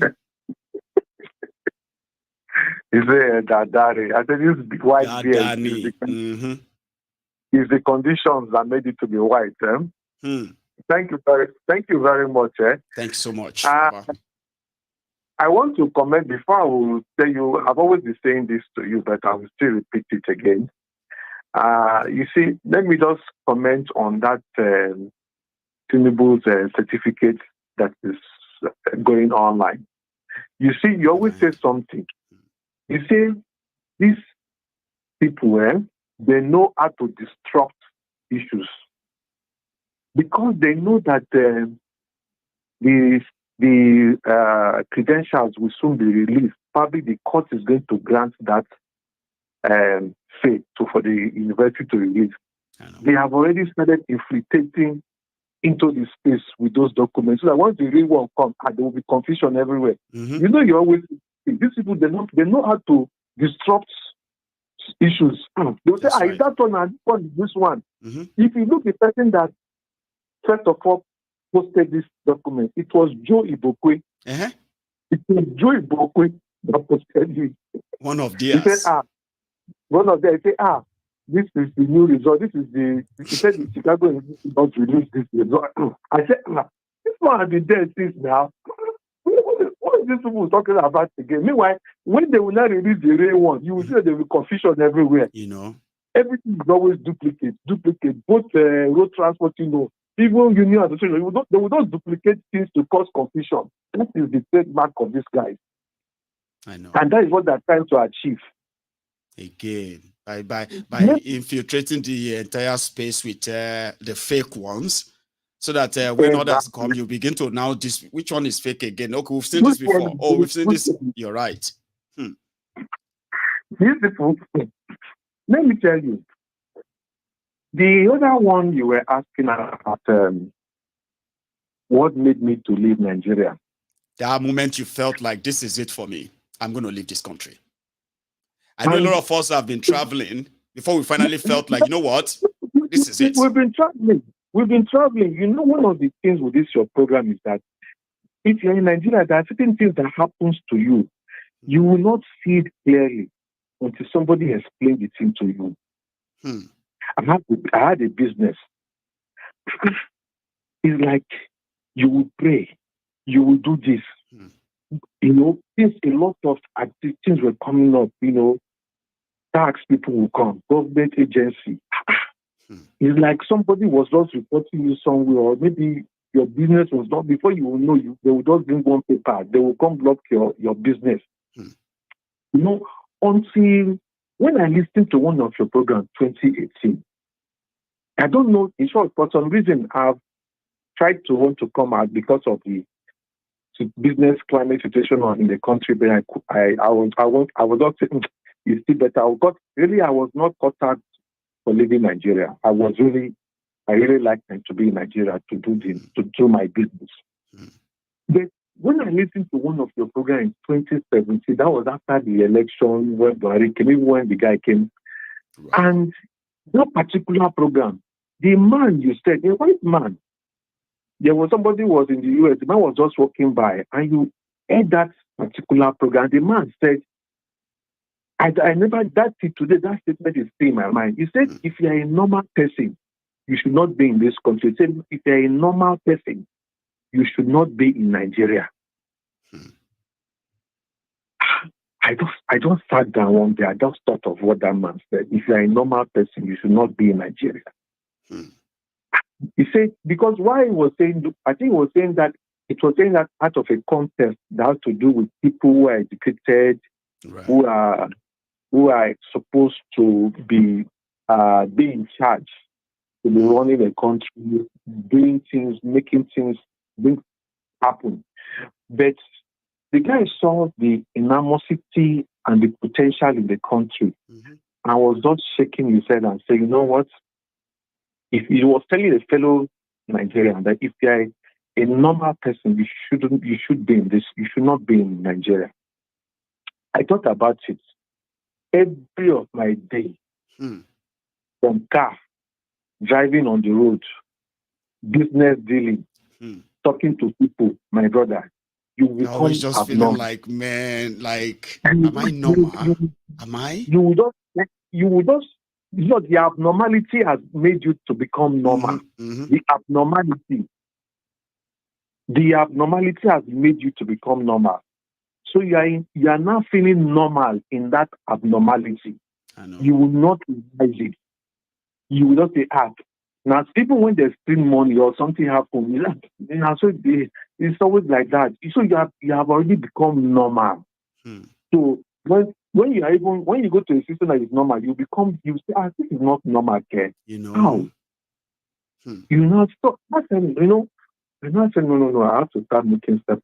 And again, the second one was when I saw the way the inflation was going and the downturn. By 2018, my asset has devalued almost to half. I said, if I remain here in the 5 years' time, for what? My asset will become worthless. Will become paper. I better move and store my assets in hard currency. That was the start of it. And I said, no, I need to move. I said, and really, looking back after 5 to 6 years, I just said, thank God I made that move. The best decision of your life. And a lot of people like yourself were forced to live like that. So after that 5-6 years, I look at my assets now, my portfolio. If I have not diversified my portfolio, by now, can you imagine $1 to 900 plus? What would be the value of my business in Nigeria today? You would have lost over 60% of the value. Exactly. So when I look at that, I say, and now the value I have here, once I convert, I say, well, thank God I made it. Thank God I left when I did. So would you now say that after testing both sides and all that, when you look back, do you have any plan of when you like, in another 5 years or 10 years, I would like to go back in there and reinvest, like on a personal level? That is, of course, definitely. like I said, it's not my intention to come on. That is why we are all working hard to see it is either the country is divided or something credible, a revolution or something to put the right people into government to start doing the right thing. They can't run a country like this and keep ruining people's lives. Thank you. To that system in that way, in this manner, we can't go into that system. And we're going to get there. Definitely, we're all planning to go back to be in that country and also do investment when the time is right. God bless you. Let me also hear from others too. Thank you so much for sharing that. And say me well to the missus. Yes, thank you, sir. So that is one. A businessman in Nigeria who saw his investment depreciating because of inflation and all these government policies. And then he had to make a decision, which he, today, when he looked back, happened to be the best decision of his life. Not many of us can tell the same story. There are many people who are already trapped in Nigeria who felt like their loyalty to Nigeria is to stay back and support the criminals. Maybe one of these days, Nigeria will be great. But disappointingly, no chance. Hello there. Hello, Baba. Baba. Baba. Scott Losser láti Calgary, Canada. Oh yeah, now Scott láti Calgary. How you doing, Baba? Calgary, Canada. Nice one. Oh yeah. Now we are at it today, tonight, too. Baba. Yeah, so I mean, it's I mean, everybody. I mean, the popular saying, we don't. I mean, I don't wish anybody evil. Yes. But for anyone thinking that Nigeria is safe, is good, they are making money, until when it touches them, before they know how terrible how the reality is, and if things can happen to people like Bola Ige until tomorrow, to big names, and there's no investigation, there's nothing, how much more a common businessman hoping that something will come out. For me personally, I mean, I personally lost 4 siblings. From same father or same mother, 4 siblings. Through poor medical healthcare, through bad roads, and that's just one of it. But I personally experienced 3 armed robbery attacks. Personally? 3 armed robbery. Yeah, personally, 3 armed robbery attacks. I survived 3 armed robbery attacks. So when was that time you felt like, when you crown your ass, I need to leave this country? When was that moment that you were like, I've had enough? The last one I experienced was my personal driver that collaborated with some boys to take my car, and thank God, putting on one street. If not, I mean, I'm looking 10 years later now. Imagine every day when I wake up now, it's a great day to be alive. Because if it had happened, the plan was I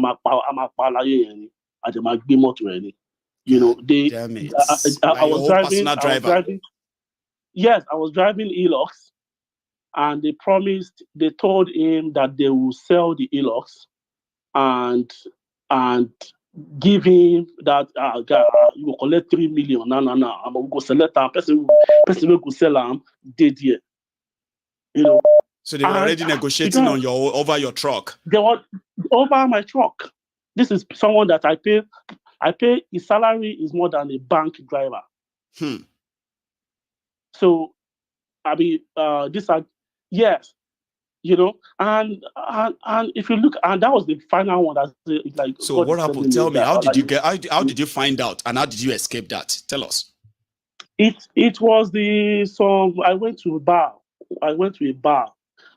Usually when I go to bar, I buy drinks for boys. I do boys. I carry for boys, and I'm not the guy that flash, that buy luxury cars. You know, I'm always I buy drink for boys. It was one of the boys that gave me that ink. So I was going. It was supposed to happen on Abuja Road along Kogi. So he was actually going to be taking you, driving you, and it's going to look like I'm driving me. So they will take the truck, and it's just going to be like, oh, they've taken our truck, but they could kill you there to make you look at the, you know. Oh my God. That was the plan. So and that day, I just don't know what happened. I kind of like, dude, let me make a drive. That you want to drive? Can't pay me or drive. I was the one. I told him to sit there. I said, guy, he drove from Lagos. He drove from Lagos to Akure. From Akure, I took the car from him from Akure because I know that Kogi side, people who travel on the road very well. That Kogi side is a very dangerous side. I took the car from him, and people say, funny enough, there was a police checkpoint in front, and for me, I believe the police work with all of these boys too. You know, because the police first stopped me first, you know, and so that made me slow down. So when after driving like another 1 kilometer, I just saw tire. So they throw the first tire. This is tackle. You know, I don't know how I am. It's like a movie. I just put my car back to reverse.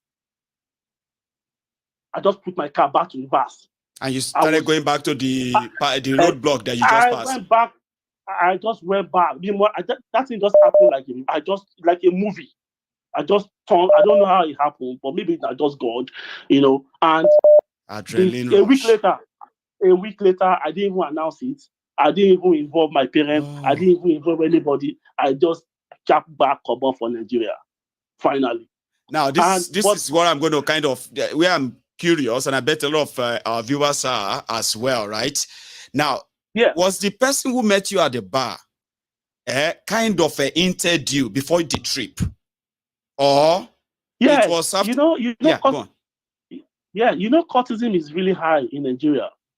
Yes. You know, courtesy is really high, and the IAs, in the university days, you get to understand the slangs. You know, they don't speak the normal language. They don't speak, I'm personally not a courtist, but I buy a lot of my friends at court. No, if you are somebody who they take care of the guys, you always need their own showman. I know that kind of. You understand?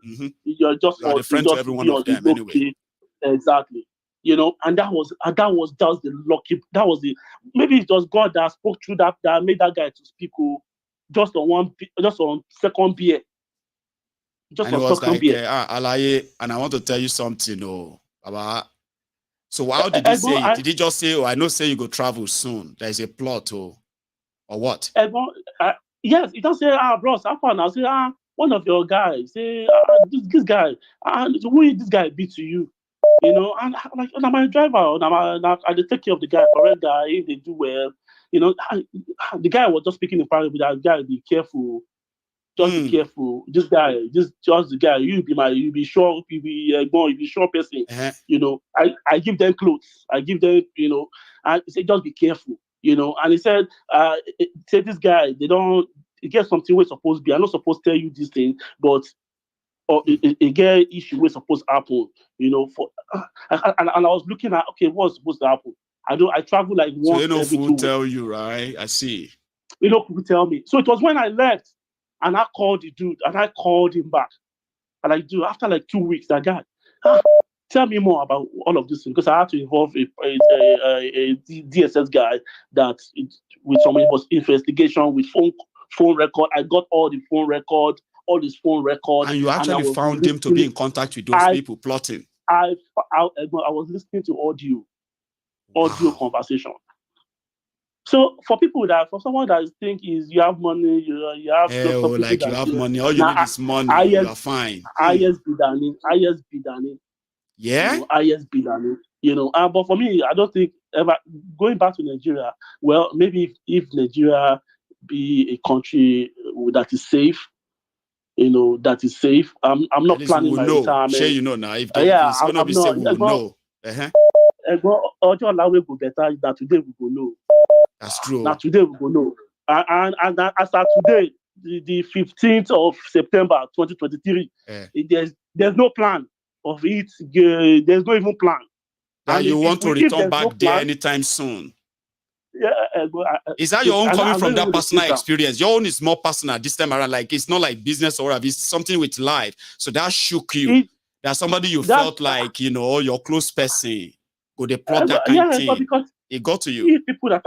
If someone that is so close to you can do that, then I don't. Who else can't? I don't. Then who else? Wow. You know, and the reality is that I remember some time ago when this guy Sheyi Law is a big advocate of tinubu. I remember when his sister was attacked and died. He was screaming all over social media. I know. Screaming all over social media. Today, now the guy don't forget. You remember now? He was crying and all of that. I remember. Exactly. I remember Sheyi. Exactly. Talking about the hospital, no hospital, no this in his own relative. Exactly. So, and it took on Lomo. You know, and it took on Lomo. Scotto, you know, thank you so much. Because, thank you very much. Thank you very much for sharing that with us. So I know I go here with you tonight. Man, take another one. Stay safe, Baba. Okay. Nice one. So I have another person on the line. Okay. Here. Hello there. Aye. Bow. Ade, Maye. Quickly, Yes, Prince sir. speaking, Maye. Yes, sir. Now, you see, a lot of people who leave Nigeria for different reasons. I left for two things. You know, firstly, I was looking at the economic situation of that country.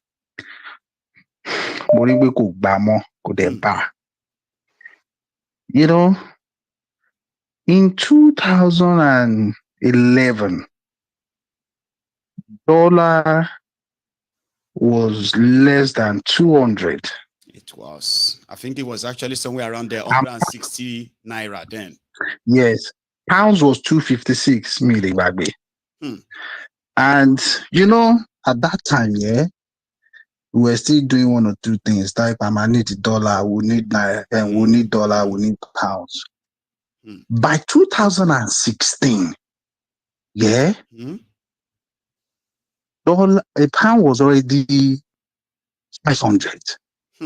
I mean, I had, you know, a reason to always travel, and I would need that currency. Somebody who is going to need constant forex.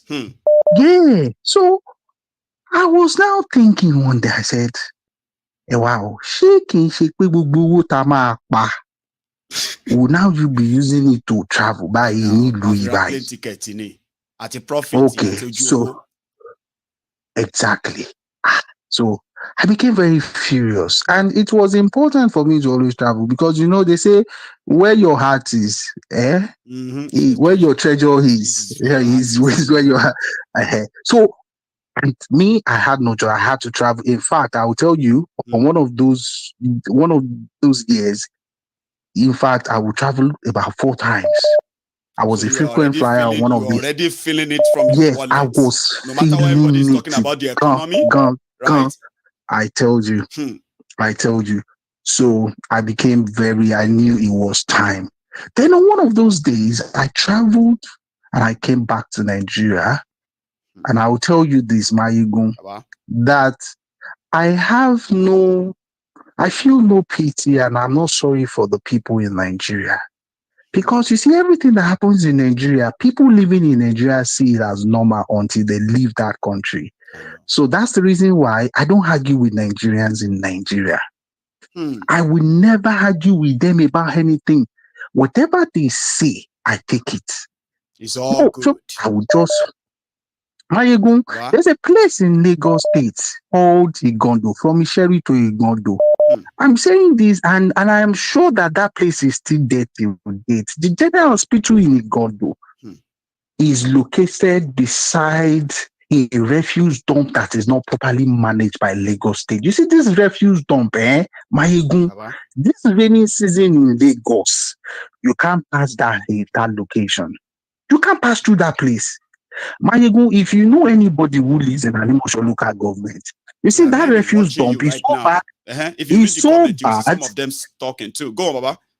Mayegun, the refuse dump is so bad that you see the trucks, they park on the road, the refuse falls off to the main roads that when it rains, it's just one street that separates that refuse dump and the Igondo. So I claim Igondo General Hospital.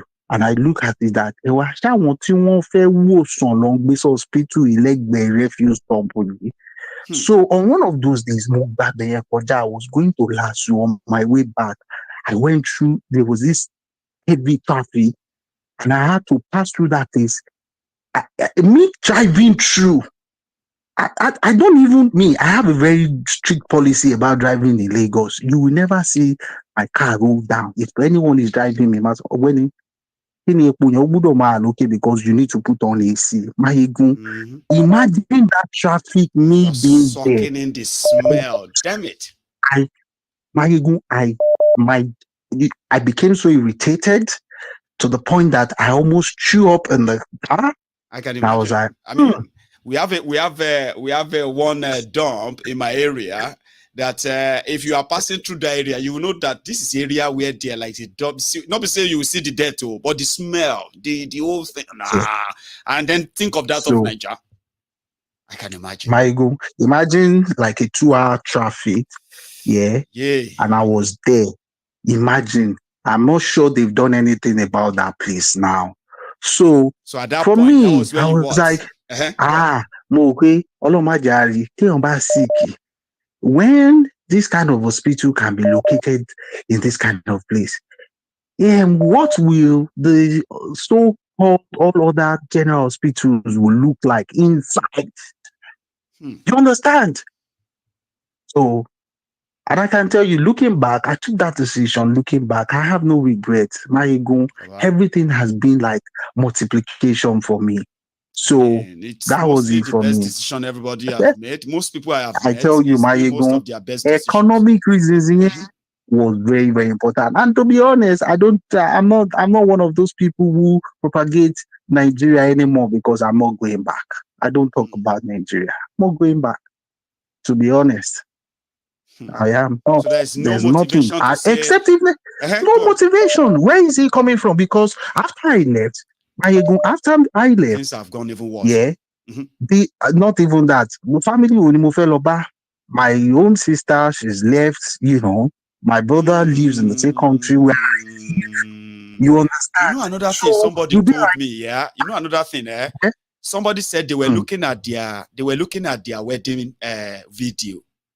Where somebody who married after graduation, sure you get right. So you have all your colleagues, your mates in school, your colleagues at work, and everybody. And they said they were looking at their wedding video, and they realized that out of about 18 people that were their friends that were there, more than 15 of them have left Nigeria. Even they themselves, they were looking at the video. They were in America. They are in America, and they were like, So who are we going back home to meet? You see, Mayegun, to corroborate that, and this is my last point so that others can call in. Sure, please. Just less than a month ago, I have some families who left Nigeria. 7 of them all together, they left the same day.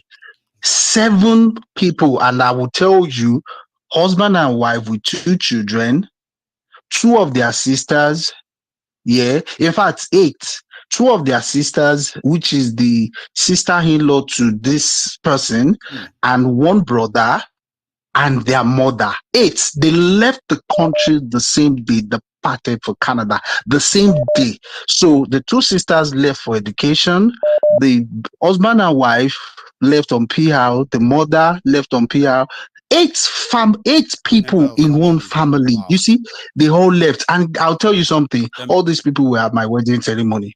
Wow. So you can imagine, they all left Nigeria for so many reasons. This thing you're talking about, if I play my own wedding video now, I'm sure it will be the same thing. You probably will have 90% of everybody already like all over the place. Nigeria is oh dear. Anyway, ma take another one. It's quite interesting because a lot of people actually want to share theirs too now. The line is piling up. Thanks so much for sharing that too. I do appreciate it. Thanks a lot. Let's take another call here. Hello. Chairman Amir, Maye Adiola. Adiola, how you doing, Baba?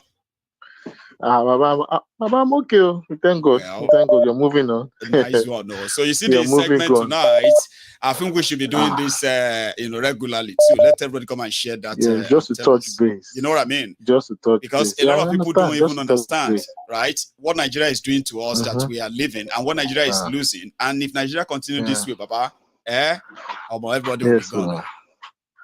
Everybody will be gone. Everybody will be gone. It's quite a shame that, it's like a generation of us that moved here, excuse me, without no intention to leave. A lot of us moved here, just on a temporal basis, not because we want to stay here per se. Yep. It's just, the huge ton of events that people say, I know they go anywhere again. It was just a sudden change of events. We thought maybe were making motivation progress. to say, but Nigeria is getting better now, and I've done well for myself here. I've acquired better education, experience. I want to go back. There's no motivation. There's no motivation. Tell us there's about no motivation. yours, I think,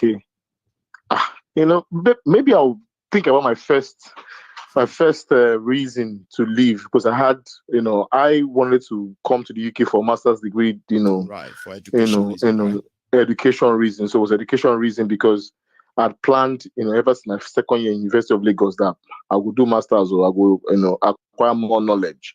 And that's when we came across, there's an article, in Business Day that I was reading that time. I think it was my year 3. And it was an article that was more or less dissing Obasanjo at that time, that he was globetrotting for foreign direct investment, whereas there was transfers to Nigeria, by diaspora, that he should, he could harness that particular huge pot of money coming to the country. So that time there was still that sense of people pack prosperity. Their bags and return to Nigeria during Obasanjo time. Exactly. There was an inverse. People were returning. Yeah.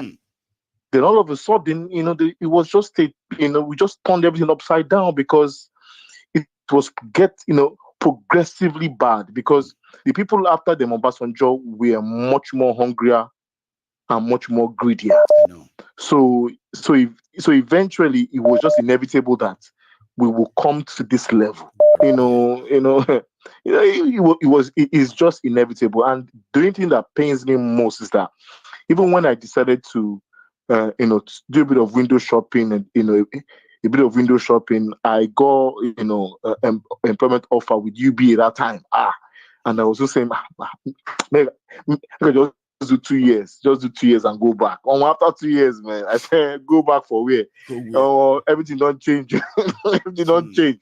I go first, with UBA, first, right? You are doing your masters and you are also working. You are earning money. It's a different experience. So somebody who schooled in Nigeria, sure you get. So it's not always like generally that you'll be doing both. You know what I mean? Like it is here and still save money.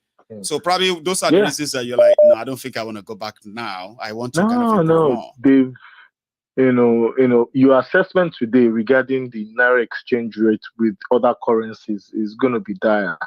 I so don't your reason for see leaving then was primarily that you were going for education and then getting to education and that was just everything. Education, get exposure, because I had the opportunity to be, I had the opportunity to be coming to the UK while I was, doing my undergrad level. So I had the opportunity to come to the UK undergrad level, just to see things, see the world. So it was primarily based on seeing the world, and see how the world works. Then eventually take the knowledge back home and develop my own immediate environment. That means economically, right? You are, I mean, your family is within that what you call the middle class. I mean, like you are able to say you are able to acquire education and even dream of going for further education for seeing the world and acquiring money. All that. Middle class. There was a fragile at what point then did you feel like, you know what? once I leave this country, I don't think I want to be back. Or did you decide that after you left and you felt like, no, I don't want to go back there? How? After I left. It's after you left. After I left. Like, no, I'm not. Turn events. So that time, in those days, there was still a middle class, but was very fragile. A fragile middle class waiting to. Yes, was a fragile middle class. Not even fledgling per se, was a fragile one. Any small thing could set you into poverty quickly. Any small change. So it was fragile. So it wasn't as if it was an established middle class per se. It was a fragile middle class that was susceptible to all kinds of economic swings. So if they got the policies right, then that fragility will be strengthened, whereby you're able to move more people. You move people from poverty to because there's poverty, there's extreme poverty. So there are different grades of poverty. Poverty get level. So get class. But because our system, our constitution does not give us that pathway to prosperity. It was just inevitable that it will go that direction. So it's not as if something just happened by magic and it just took a different turn. It is predictable that the way we were going from 1999, ever since they started using that fraudulent piece, and so it was inevitable that people that will come after them, Obasanjo, will be much more greedier. Be much more hungrier. Keep on going. So it's like a prophecy that is self-fulfilling. It's human nature. We are seeing the worst of the worst of the worst of humans. And for me, you can't even reconcile it. You call today bag of rice 7.5. All of a sudden, only God knows how many multiples it has increased by. You are economist, too. You were hearing my analysis that time. I was like, you can't tell me anything. You can't tell me you can calm down. I no go calm down. Baba, 7.5 to 50,000 is not 20% increase. No, Baba, we have receipts now. Receipts day now. Baba, receipt full ground. Do you know the multiples of 50K compared to 7.5? That means I will give an analysis of someone's salary if you buy 3 or 4 bags of rice. So talking about that doesn't make any sense. And people are still saying, "Oh, let's give him time. Time for what?" Now they say Nigeria debt has increased by 75%, but they didn't say the right figure. They said it is 87 trillion, and I don't believe. I don't believe them. There's always a window. They will always do window dressing. Data. There's be careful with data. You can make data debt, they are using a central bank exchange rate. They say 400 naira to $1. So therefore, if Nigeria is owing $113 billion, it's 87 trillion. Only GBT. And in easy terms, it's called window dressing. You are trying to dress the window not to make it look as bad as it is. But the house is bad, but you are changing the curtain to make sure it appears as if the house is clean. But about so when people are saying that you should give him time is the most important resource you can ever have. So if you are giving the wrong people time, Baba, you don't go be that. So it's inevitable that we are going to come to a grinding halt. Baba, good night. Thank you so much. I appreciate that. And then, Adeola sounded, I should have told him when he was here. Adeola is from that middle class where it is normal for, hard work of parents for you to dream that you want to see the world. Ask the Nigerian, those who are schooling in Nigeria today and what they are going through. Ask how many of them are dreaming of going to see the world, go and do their masters in America. They will be like, have a scholarship. Hello there. Hello, good evening, Mr. Mayogun. Good evening, sir. How are you? I'm very fine. Mute the broadcast behind, though. He's still there making that sound. Or you leave the room. Or you know what I mean, like. Yeah, can you hear me now? Yes, I can. I can hear you. It's just that sound from the behind. I've better now. Yeah, I've made it. It's been long. You talk about Abweke and how they're doing. They are all here, Baba. It's only when they trouble me that I mostly talk about them. Then sometimes when I feel like I should, Abweke has been fine. I have no reason to be like, I've just been by myself and Abweke has not been fine. Or she's been fine and good? Thanks for asking. That's wonderful. Well, this is Don Gada on the line. Don Gada, back again. Yeah, you know. Oh, tonight. Yeah, you know, we are part of the people that Nigeria has really dealt with.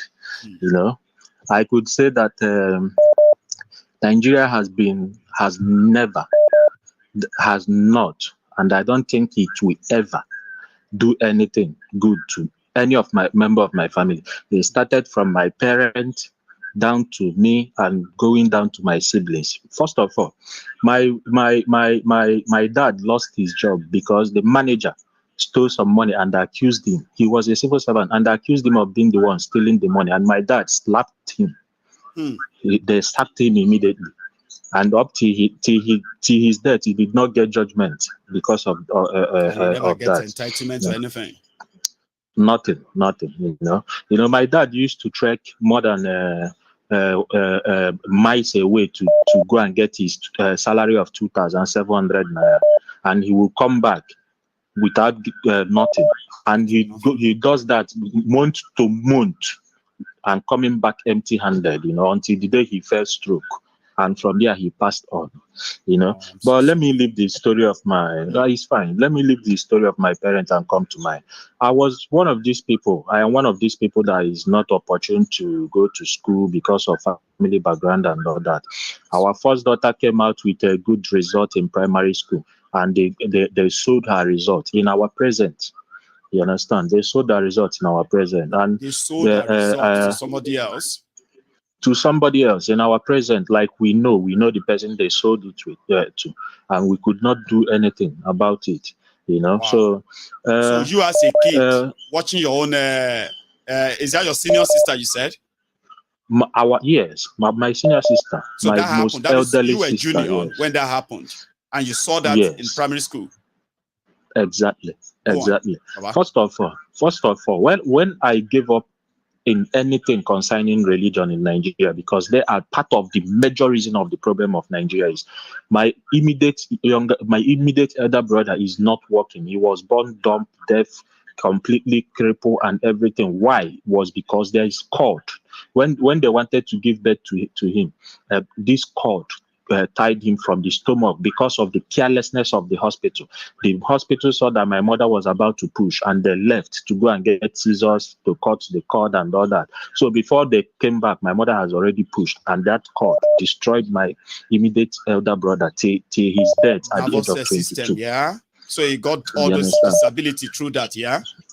Yeah. So on that process, my father was on stroke. My immediate elder brother was not working and all that. We took them to Father Mbaka, to TB Joshua. We saw all the miracle. They were delivering people with crutches and all that, people with cancer and all that. But my family, none of them got healed by those so-called their miracle and all that. I started giving up, but I never gave up entirely. In 2007, in 2003, I ventured into electronics through my sister, my elderly sister. We were selling at Warri, Uheri. The government demolished our shop. We moved without no compensation. We were stranded, but later moved to Yenegoa in front of stadium in 2003, 2004. The government demolished our shop again within a space of 1 year. We became stranded again. We had to move to Calabar. They demolished the shop again in Calabar. We finally came to settle in Port Harcourt. Now, if there is anybody watching from Port Harcourt, the person we know where they call Stadium Road in Port Harcourt, Rumo Masi, Stadium Road, Waterline, First Artillery, Second Artillery. These are the places where there is no electronics you want to find that you can never see there. We sell everything. These are the booming places of electronics in Port Harcourt. I was staying at Rumo Masi. My elder brother was staying at Stadium Road. It was a very popular places for electronics there. They came to demolish my shop at Rumo Masi. After I started my own, less than about a year, I started my own. They came to demolish my shop. So I moved to my elder brother's shop in Stadium Road. In 3 months, they came to demolish my elder brother's shop again. All these things without no compensation at all. You know, I was about becoming frustrated. I'm losing everything. This was in 2009. I was losing everything. I was becoming frustrated. So many of them started smoking weed, drinking overnight, and all that. I had to gather all the money I had. I traveled. I did my first travel in 2010. April So 2010. was that at that point you felt like, if I don't leave this country, I will either die, run mad, or become what I don't want yes, to, of course. No, I would have become a criminal because I have tried a lot, you know. And there was so many opportunity for me to join the criminal gang, because there are so many in Port Harcourt, and they mingle around us because they come around and we settle them. If you don't settle them, they will come and break your shop. They know us, we know them. You understand? I would have joined them because I have almost lost everything. So when I came back in 2015, I came back for the first time. I will say that from Waterline to Stadium Road to First and Second Artillery to Rumomasi, we are not big in numbers. We are more than 500 running electronics business in these places I mentioned now. When I came back, over 50% of them has retired to the village because they has lost everything. I'm telling you about importers. I'm not telling you. I'm not making this up. If anybody that is import their stuff. Straight people who owns complex. So when I came back, they showed me how the other one has sold his complex, and the other ones the other ones has gone to the village. I saw some of them now. They were riding taxi. The ones that cannot afford taxi, they were doing also here. You know, this you get customer, you buy, you take small thing and give the owner. All those things. Over 50% of them has retired to village. Business owners, shop owners. I traveled again. I came back in 2016. Then things has become worse. Buhari has become the president. 90%, 90% has retired. The ones that stay there in Port Harcourt were just playing cards. They were drinking. They were smoking. They have no shops. They have no business anymore. The ones that was able to learn how to repair generator and all that, they were doing that generator repair. You understand? I said 90%. I'm not making it up. And the rest, 10%, is not more successful like they were. They were just hanging around, managing. They still own shops, but not as successful as they were before I left. 90% has retired. In fact, those places now, you won't even, if you pass through those places, you won't even recognize that there has been some that kind of business that happened there like 5-10 years back. A place of busy axis. You understand me? So after that, I came back. You know, as a businessman, I was not as a businessman that had no university education and all that. So all I do in my life is business. When I made a little money in abroad, I came back. I now decided to go into property business. You know, when I venture into property business, I now find myself in another mess, you know, like a very big one, because this property business is something you have to venture a lot of money. You know, you buy like 10 when they appreciate, you sell, you buy 15 when they appreciate. You know, it happened that the government, go on, Papa. Yeah, you know, the government will now collude with the Agboros, the community boys, and come back and grab the land after they sold them to you. You know, I am telling you, this one is happening in 2019, 2020. Wow. They will sell lands to us. When the land appreciate, we'll come back to resell them. The government will come there and clear everywhere with tractor, mount mopo, mount military, put gate, mount community boys. When we come, they will beat us. Just a similar thing happened in Lagos, in one of the estates in Lagos last week, when one guy like that was doing it, that they should help him. The land grabbers has come to his land where he was developing, and they beat him up. The similar thing happened. Thank you. Exactly the same thing was happening in Enugu. They naked him. They beat the police. Exactly the same thing. Couldn't do anything. Thank you. No, they work with government. The governor is aware. The governor is aware. How they do it is that they negotiate with the governor. When they grab the land back, if the land is 100 plots, they will give governor like 20 plots as a form of a compensation. They will take the rest. I was deep into the business. I know everything that was going on. But when you go to meet the governor will tell you that he's not the problem. He doesn't know anything about it. You should go and settle with the community. When you go to the community, they will tell you a different story. So along the line, I lost everything. But why all these things were going on, Mayogun? As a young guy who has become some kind of successful, there has never been a day I woke up in Nigeria without police pointing AK-47 at me, threatening to shoot me. All my cars, you will see where they hit AK-47, where they are telling me, hey, stop, if you move, I shoot. All my cars, you will see the dent of AK-47. Just because I am driving a nice car, not because they saw me stealing, not because anyone opened case against me, not because anyone I killed or threatened anyone, but just because they have seen through my windscreen while driving close to them that I'm a young guy. The next thing is to cock that gun and point it for, hey, clear there. If you move, I shoot. They will hit my opponent. Boy! And when I come down to challenge them, they will all threaten me that they will kill me and nothing will happen, even when I know that I know the commissioner, I know all those things. But something surprisingly happened to me. I traveled to Senegal in 2019 for a vacation. Then, when I came back to Nigeria, if I come back to Nigeria, I used to stay in hotel for like 1 week to have some rest. Then the cleaners would come and clean my house. So that 1 week I stayed in hotel. I was supposed to go back to my house the next day. Then my neighbor called me that my house was broken, that they think some robbers came to my house. And I quickly drove to my house, and I noticed that robbers came to my house. They tried to make away with the huge box that I came back with. They could not move it through the window, but they took two of my plasma. They took some my shoes. I love all these big Timberland and all that, and I bought them directly from Timberland company because I have their card. They made away with all those things. Then when I went to report at police station, the police told me that they will recover those things, unknowing to me that they even know the people who did those things. They caught those boys. They refused to show me those boys. They returned some of those items. They took the ones they like. I mean, the police took the ones they like, and they told me that those boys said that they have sold it off. Okay, show me the boys. I want to take up the case because now my life is at threat. The police refused.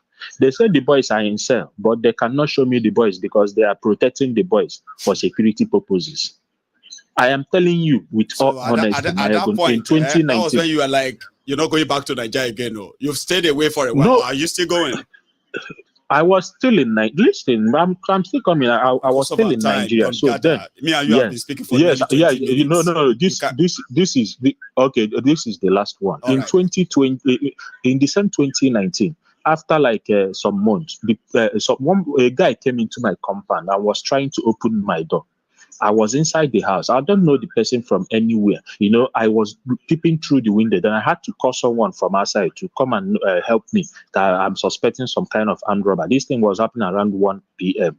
in the afternoon. So when that person came in, I have to come out with a knife and quickly attack the guy. When I took the case to police station, the police had to detain me. I now ask when they... No, say that again. It's like I have made you to speak faster, too fast now. Slow down, Baba. Yes. What did the police do when you took the guy to the station?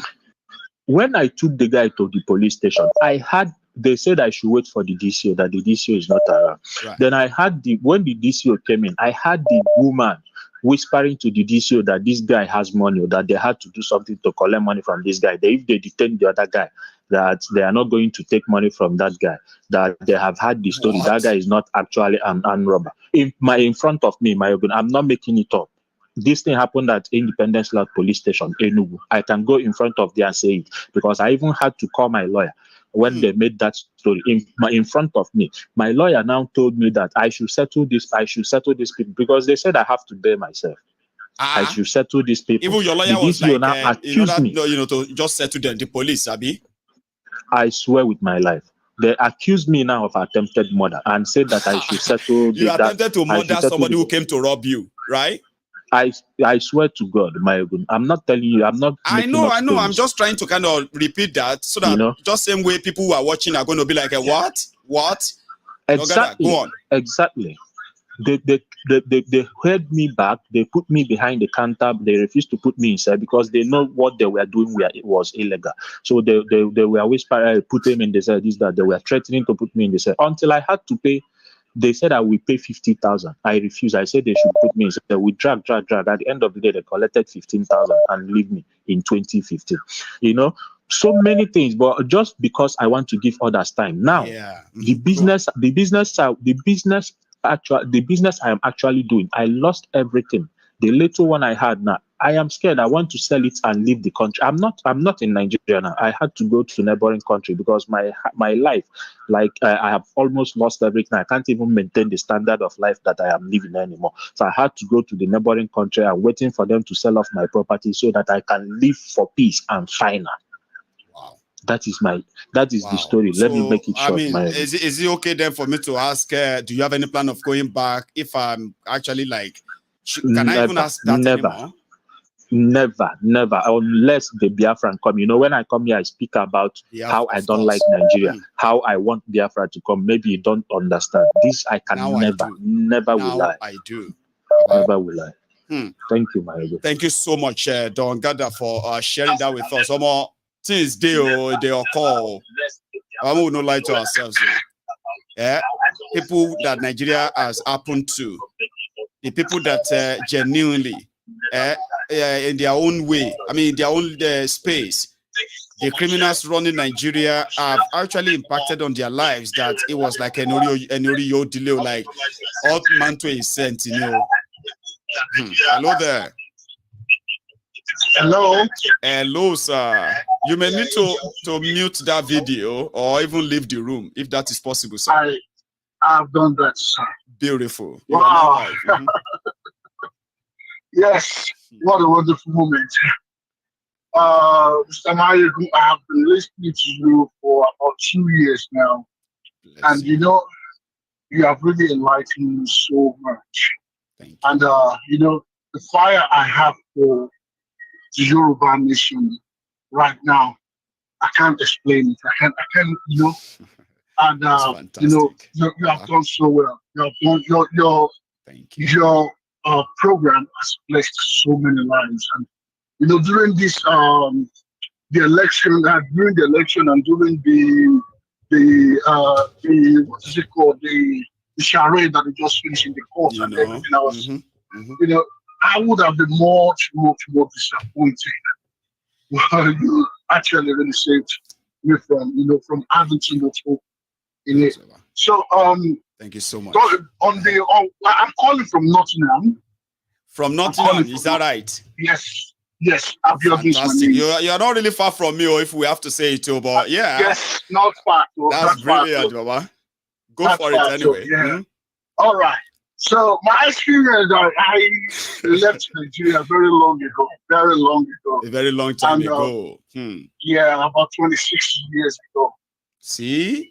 Can I ask you a question, right? When you left then, before you tell us why or what made you, right? Did you ever have a plan of staying away for this 26 years? That Nigeria will not be attracted to you again in 26 years when you were living then? Did you ever envisage it? Not at all. Not at all. I thought by now I should be retiring in my farm in Nigeria, somewhere in Akure or somewhere, But somewhere that you can call your home country, cool, arrange one nice car, and then you come to UK once in a while. Was that not the plan? That was the plan. Actually, I didn't come to UK. I didn't come to UK straight. I went to Finland. Right. I went to Finland from the beginning. I lived 16 years in Finland before. I thought by that time I should already be back home, but I realized I can't go home, and I relocated to UK with my family. So, okay. Now tell us, why did you decide to leave, sir? All right. I remember I was a young man of about 21 years old. I was I did my jam around 19 or whatever. I had a very wonderful score, 228 or something. and I wanted to study banking and finance. And I chose Ado Ekiti, then Ondo State University as my first choice university. And getting there with my score, I should get admission normally. People with 180 something, 160 were making their way.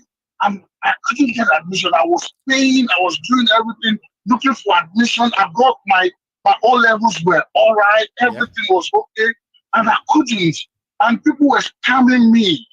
I was paying and everything. Finally, my dad. I can imagine that time where it's like your friends are gaining admission and you are looking at them better than all these guys now. Why am I not getting admission?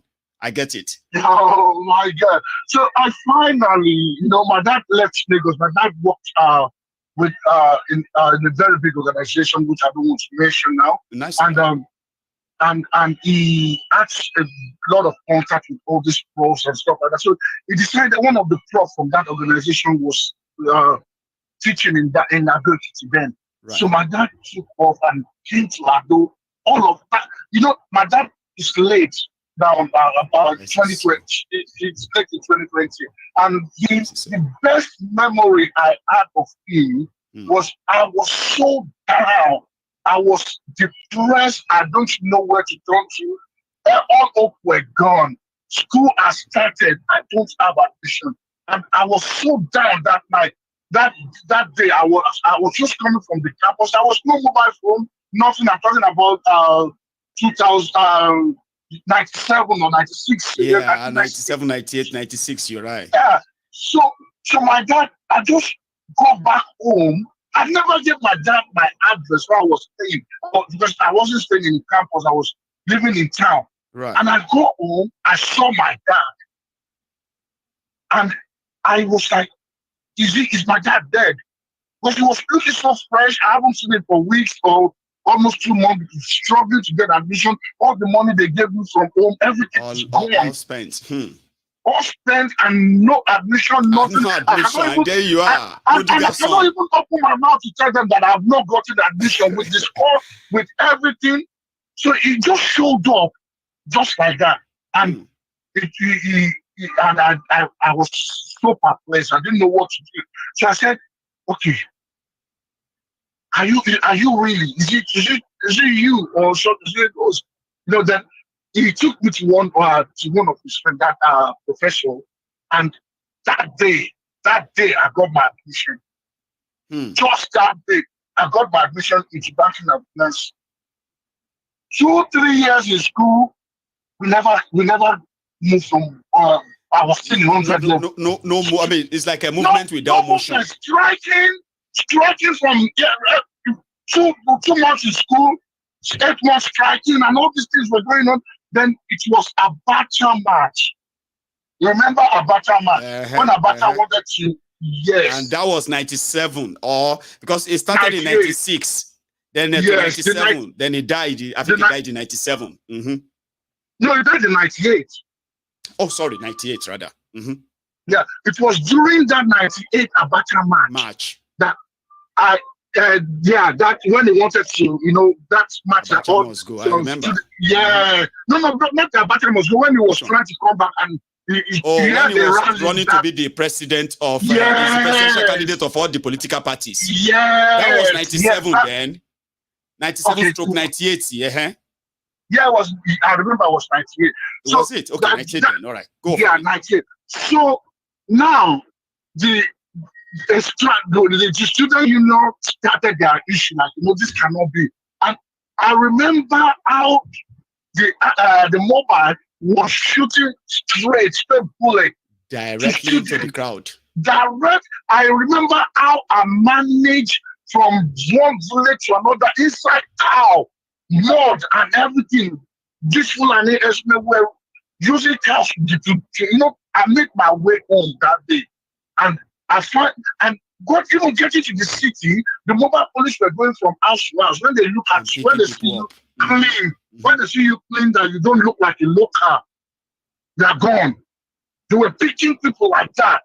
And they were just picking everywhere.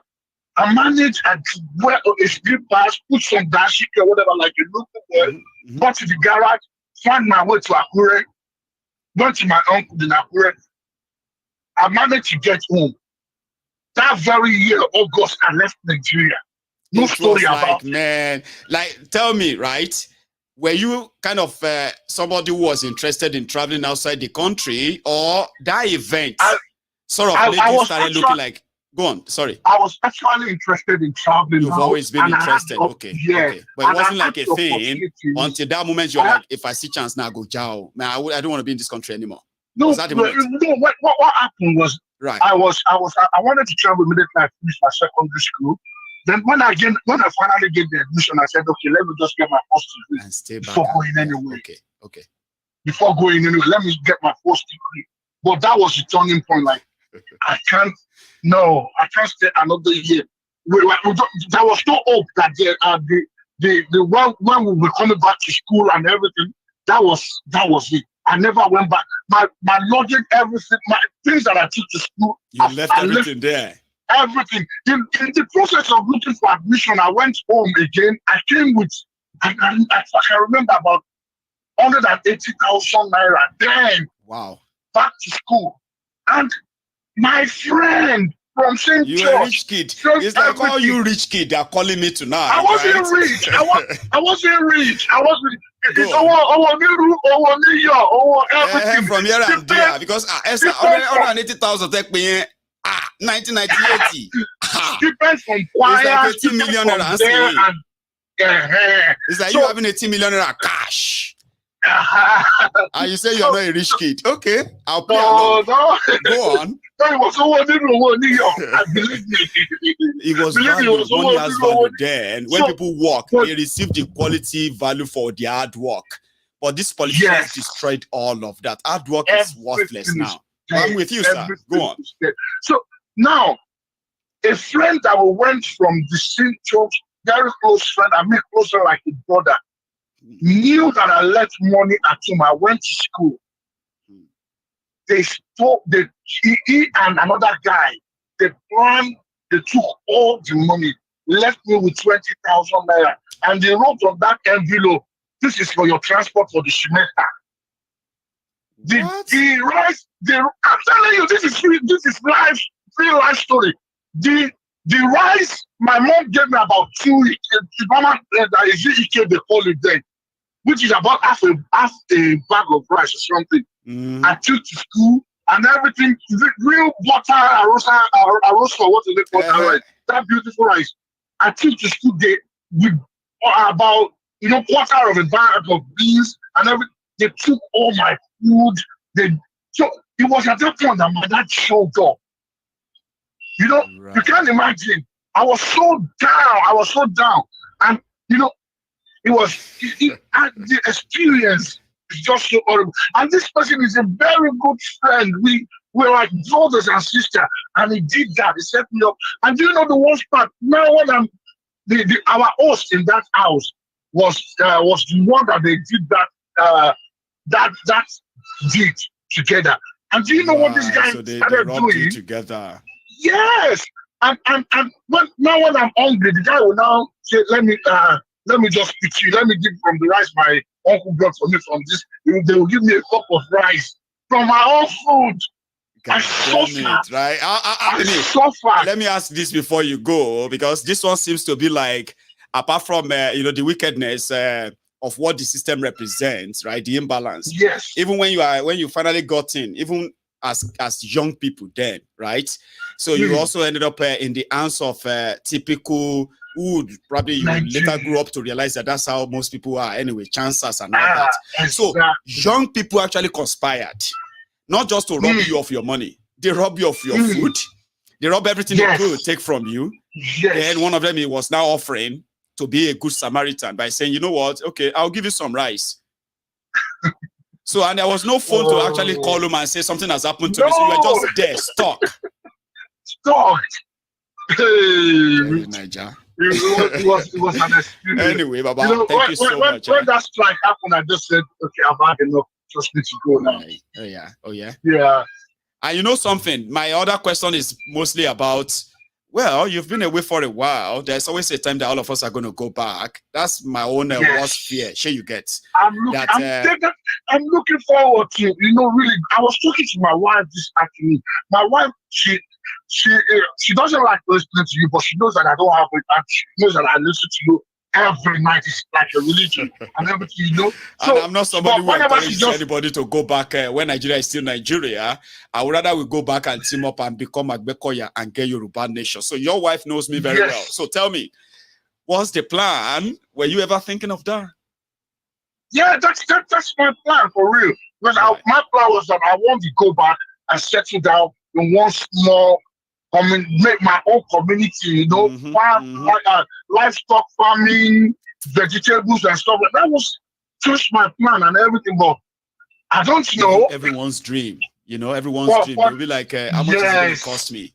I'll just build myself a retirement home somewhere in my very nice community.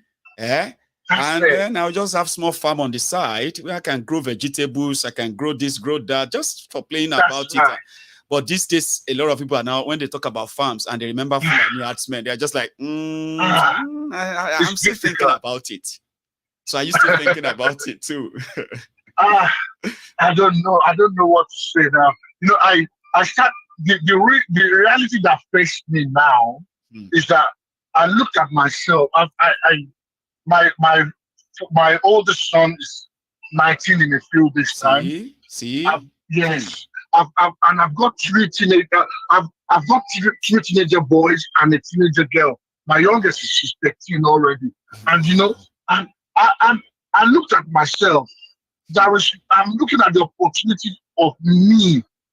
I'm looking at the chances of me going back to settle in Nigeria. The chances is very narrow. Then if the little investment I have there, I was like, okay, I'm not going to do anything much now because it's just going to be a waste. It's just going to be a waste because I don't see any chances that my children will ever go to live there with how it's looking now. See, Baba, I've got some of my own kids. I've got 5, by the way. I've got 5 kids, right? Now, I'm seeing that,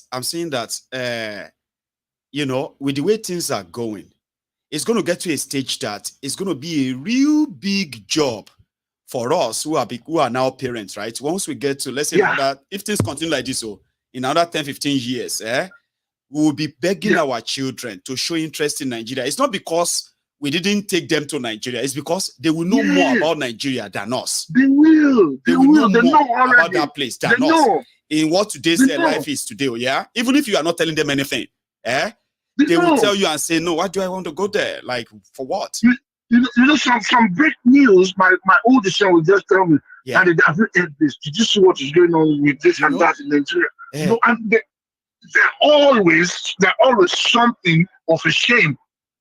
That we call that and with what the world is today, our children are seeing everything. You may even, in this day and time, they even, especially if they are interested, right? A lot of them these days, in school, when they tell their friends, my dad is from Nigeria, or my parents are Nigerians, so their friends are asking them questions about Nigeria, this or that. So they usually will come and ask their parents. So many of them are so smart these days, right? That they know everything going on. Because they want the right answer to give to their friends. Now, from what they know that is going on, you can't come around and say, all of you, we are going to Nigeria. You need to go to your route. I need to take you to my route. They will report you to the children welfare. Yeah. We were supposed to actually go for the whole month of August holiday. I got the ticket there, we got everything, and because we were supposed to travel during the pandemic, and for one reason or the other we couldn't travel, and the voucher is there just to convert it to any ticket and everything. So we're supposed to go to Nigeria in that August, but look at the risk and all these things that was going on. I said, I don't think we want to face this risk. This risk. They are finished by birth. They're finished by birth. They were all born in Finland.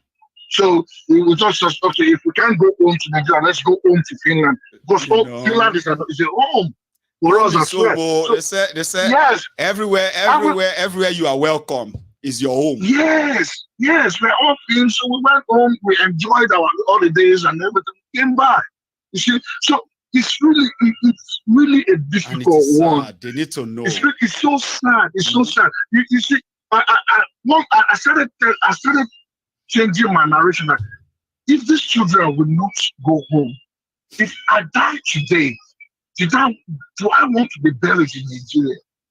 Baba, thank you so much for sharing this. Do I want to be buried in Nigeria? No, because these children, if they don't have connection and relationship with Nigeria or whatever, I will just be somewhere on Easter Day, on any memorial day or whatever. Nobody will come and put any flower on my grave. See what my worst fear, sir. They can still visit me. I know, but the worst fear for me is this: that these guys, especially those who are ruling Nigeria and their supporters, the damages they are doing is beyond the immediate benefits that they are getting from it now. It is a long-term damages. It's a very long-term damage. See, all of us, Baba, after struggling and working hard and all of that to actually put all these things in place for our children, right? Like our own, those before us, okay? Now, we expect that there should be something that should be enough that when we die, and we are taken back to our roots and buried, and wherever they found themselves in the world, right? They must always find their way back to that place and pay that respect.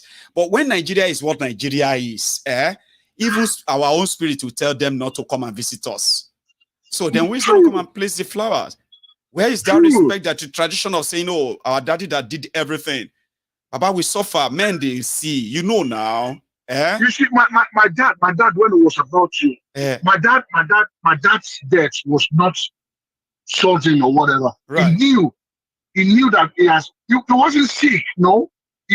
From the beginning of 2020, he told us that I've completed my journey, everything is fine. I've done my job, exactly, because he started preparing himself and everything, and he used to, we're from Ilaluji, and he always says, take me home and bury me home and this and that. But that year, he said, guys, he went for his cousin's burial, and he saw how, because his cousin didn't live at home, his children didn't live at home. He saw how they, how they treated his children. They were asking for this, you cannot bury him, you have to do this, you have to pay this, you have to pay that. This family, they're asking for cow, that one is asking for gold, that one is asking for that. So he just came back and he said, guys, bury me one of your property or my property. And before he died again, he rethought and he said, this one that all of you, my mom lives in America. My elder brother lives in Germany. We're everywhere. Let me just say this. So we're everywhere. My younger sister lives in America with my mom, and so we're everywhere. The last time I saw my dad, enough, Baba. We are not talking enough about. We are not talking enough about how Japa is breaking family, right? Mama is in the US with your sister. Your brother is in Germany. You are in the UK, right? I'm in the UK. So Papa was in Naija. Now it's because Naija happened. See how that separation. Now Papa has passed. It will take a lot of planning for all of you to be together and say we need to go and do Papa's remembrance next August. So all of you have to plan your journey. See what Nigeria Japa is doing to families. We are not talking enough of that. No. When we were going for my dad's burial, this is another funny thing. My mom, we have set the date, everything was on the ground. The day before my mom was supposed to, about a week or whatever, before my mom was supposed to take off, she just, then you have to do COVID test and all this stuff. She tested positive. Oh dear. So then she won't be able to go. We're still dealing with us. My elder brother, I was in the airport. He was supposed to fly the next day. I was in the airport. I was about to fly. I was waiting for my own COVID test. My brother called me that it's also positive. See? In Germany. So you are about to miss the burial of the dad. And see, Baba. So I was supposed to spend 2 weeks at home. I got home. I was the first one to get home. My sister couldn't fly because she won't leave my mom behind in America. So my elder brother couldn't fly. He needs to wait for 2 weeks, 14 days before. And the burial is just like 10, 12 days. So I had to, I went to the church. I had to go to the church change the program, call the musician, call the caterer. I was running everywhere, changing everything. Luckily, we got another date that for would like have been so easy, if everybody is actually around there. An opportunity in Nigeria has made it easier for all of us to achieve whatever we can achieve in the UK elsewhere. I mean, we are not talking enough of those, Baba, but I'm going to let you go now, right? It's been so wonderful very much. sharing this It's with a us. It's a wonderful privilege. I never tried to call. Today was the first time I tried to go, but I kept on calling and calling until you picked it. I was like, well, look at you. Yes. You and I have spent over 20 minutes. Yes. It's worth it. It's worth it. It does work. Thank you so much for that, okay? Thank you very much. Evening, sir. Yes, sir. Bless you. So this is where we're going to draw the curtains. I know we still have like 15 minutes to go or so, but I kind of, I've got to go. I wish I could tell you why, because I would love to listen to everybody tonight, like listen and share this kind of all this. But we should be doing that. I'm going to be asking my callers every once in a while and say, well, you know what? Tell us, why did you leave? Would you be going back? Because true, Nigeria not do us right. And for those of you who are promoting those criminals in Nigeria, trust me, you are also not doing yourselves any good. The victim of all this bad leadership, bad government, ruined country, ruined economy, and every other thing that is impacting negatively on the lives of our people, including me wasted down here, is simply because you are sustaining and enabling all these criminals. But the day all of us have had enough, we've had enough. We just haven't spoken in one word, like enough. Okay, the damages you are doing, the Jackpot syndrome that is enveloping Nigeria. Because if things continue like this right now, my mom is dead, my dad is dead. And then my own siblings, my own brothers and sisters in Nigeria. So if things continue like this, maybe in another 5 years, I'll be kind of also moving like over 10 members of my own family. So what does that mean? It means we are all going to scatter all over the world. I may never see any of them. I may never see all of them again. Sure, you know. It is also the same thing here. I've been living in the UK for 11 years. My popsy died in 2017. I couldn't go. Okay. My momsy died in 2018. I couldn't go. I had to go. That was my mom. She was my best friend by then, right? But I left Nigeria. She was alive. She was fine. I was looking forward to the day she was going to come to the UK to see me so I could take her to the world. I could show her off and all of that. That never happened before Nigeria happened to her. She died in 2018, 6 years after I got to the UK. Okay. Then my dad, my mom, and then I've got my siblings, my brother, my friends. But with the way Nigeria has become, just all of you put yourselves in my shoes as well, okay? A lot of you have been living abroad now for years, right? Good enough for those of you who usually go back, okay? So you get to see people that you haven't seen for like a year or 2 or 3. But with the way Nigeria is going right now, when people are beginning to kind of weigh the option of should I go, should I not go? If I'm going, how many days would I use? Going back to Nigeria used to be something people look forward to when you live abroad, because it's going to give you the opportunity of meeting the members of your family, friends, neighbors, people who knows you, people who you know.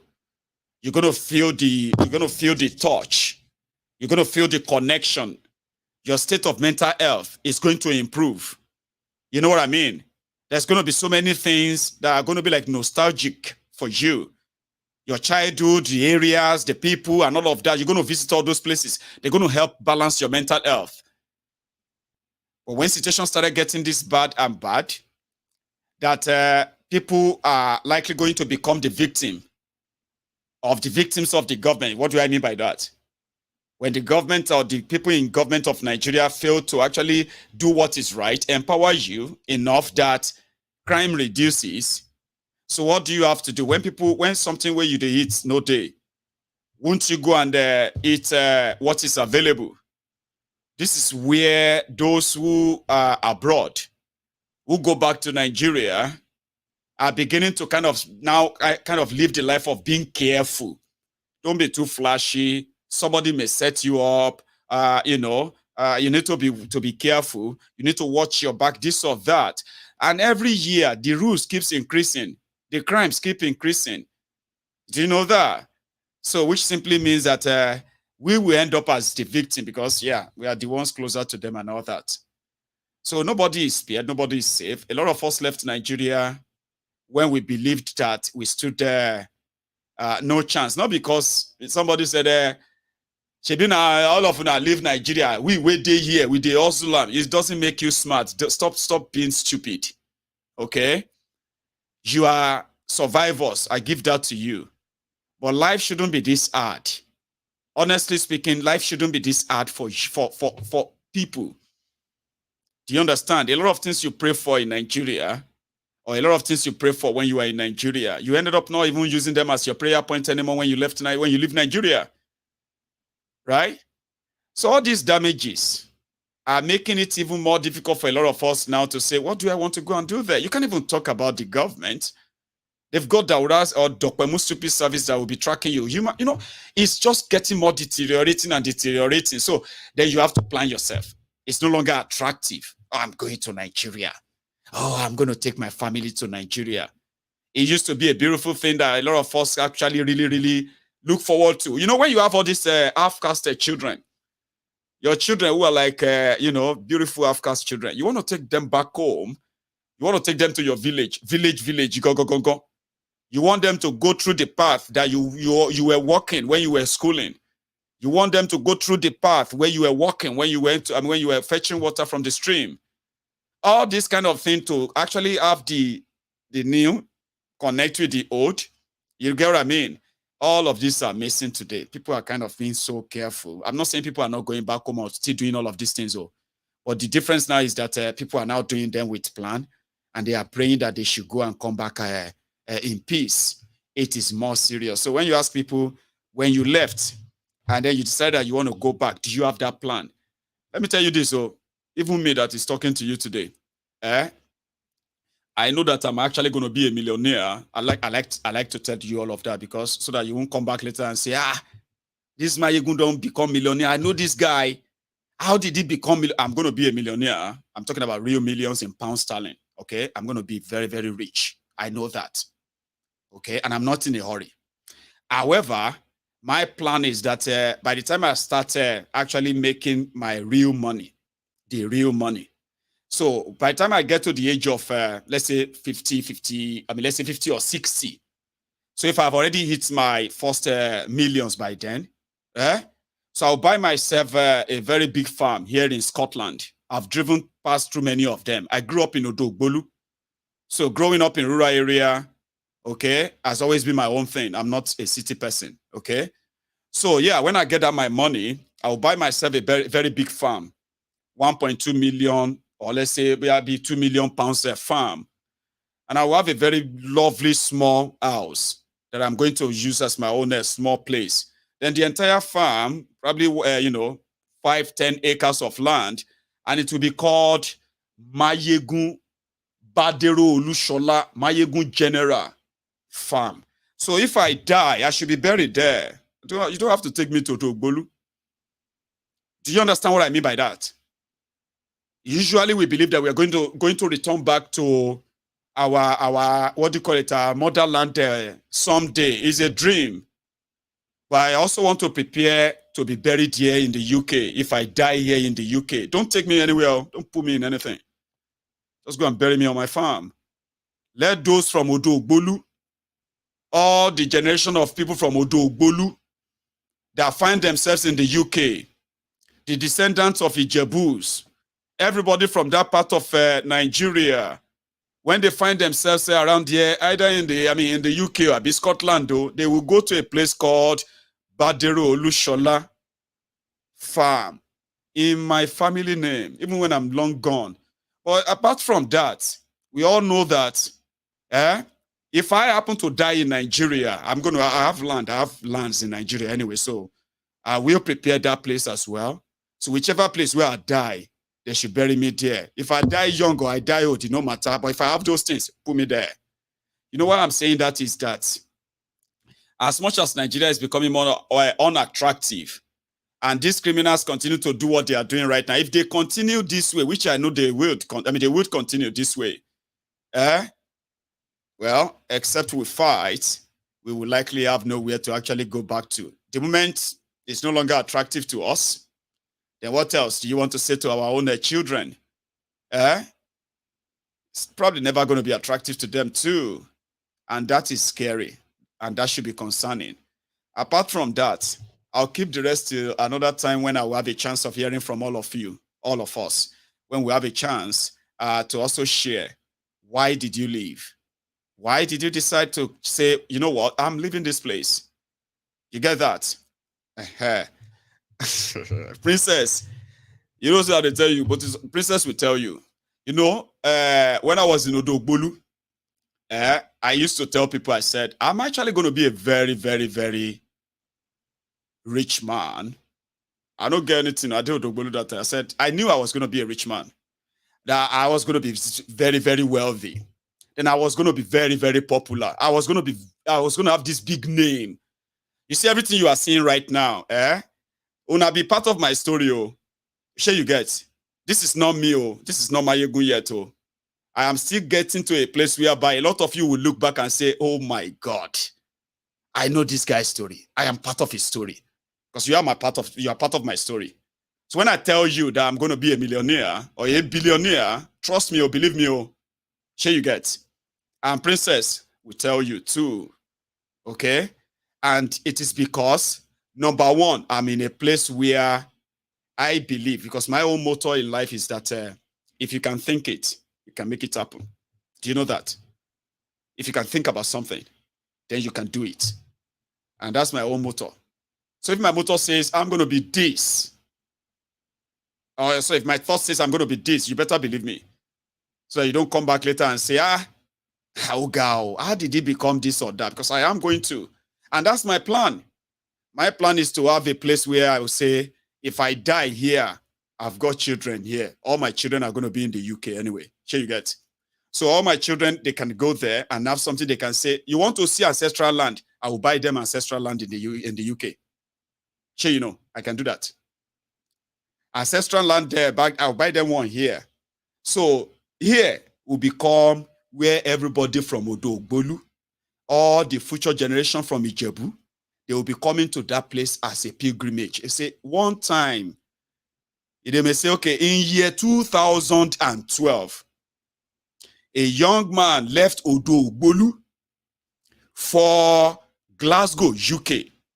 He lived his life in that part of Scotland for 20 years.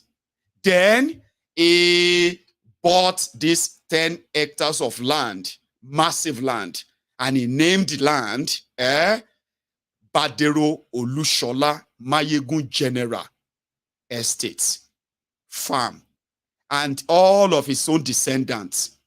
It may even be year 3020. You know, you are in year 2023 now, Abby. So when I do that, maybe year 2000 and let's say year 2040. Then me, I will be dead, long gone.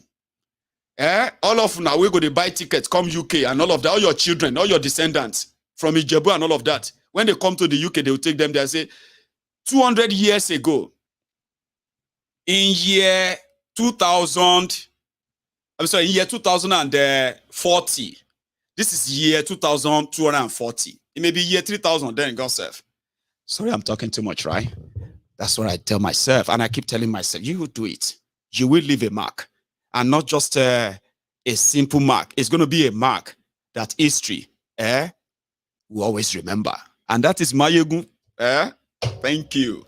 I will see you some other time, okay? If you join me this way, if you joined us at this midway, watch the broadcast from the start. If you have been with us all through, right? Thank you for kind of, taking me. Now, you should like this broadcast before you go, okay? Like it, share it, subscribe to my channel, right? The next time we meet, it's going to be another blockbuster. Prayer docents, thank you very much for your message, okay? Prayer docent is one of those people here that are like, Mama, Mama, I got your message, man. So thank you, and God bless you, and good night.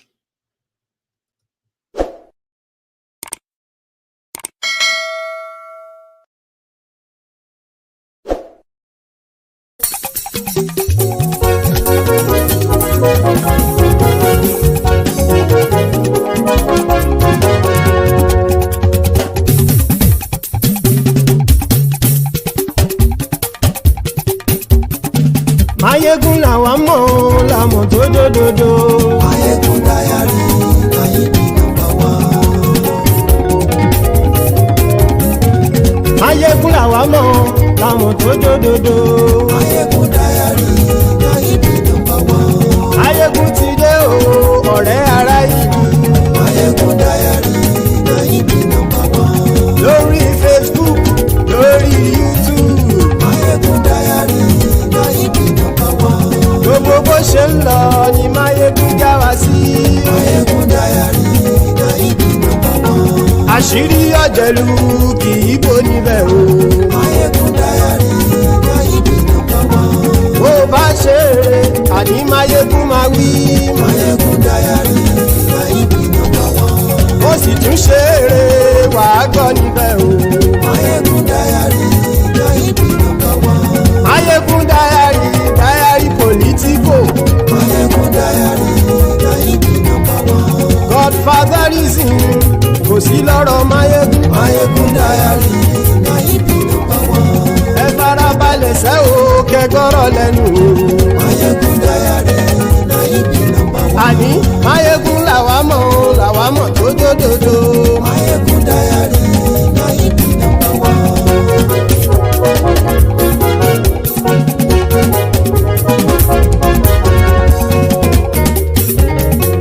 Àní ẹ̀sùn ràkì. Mayegun ti dé. Mayegun ti dé. Ọ̀jẹ̀lú ẹ̀sùn ràkì. Mayegun ti dé. Àní ẹ̀sùn ràkì. Mayegun ti dé. Lórí Facebook. Mayegun ti dé. Àní ẹ̀sùn ràkì. Mayegun ti dé.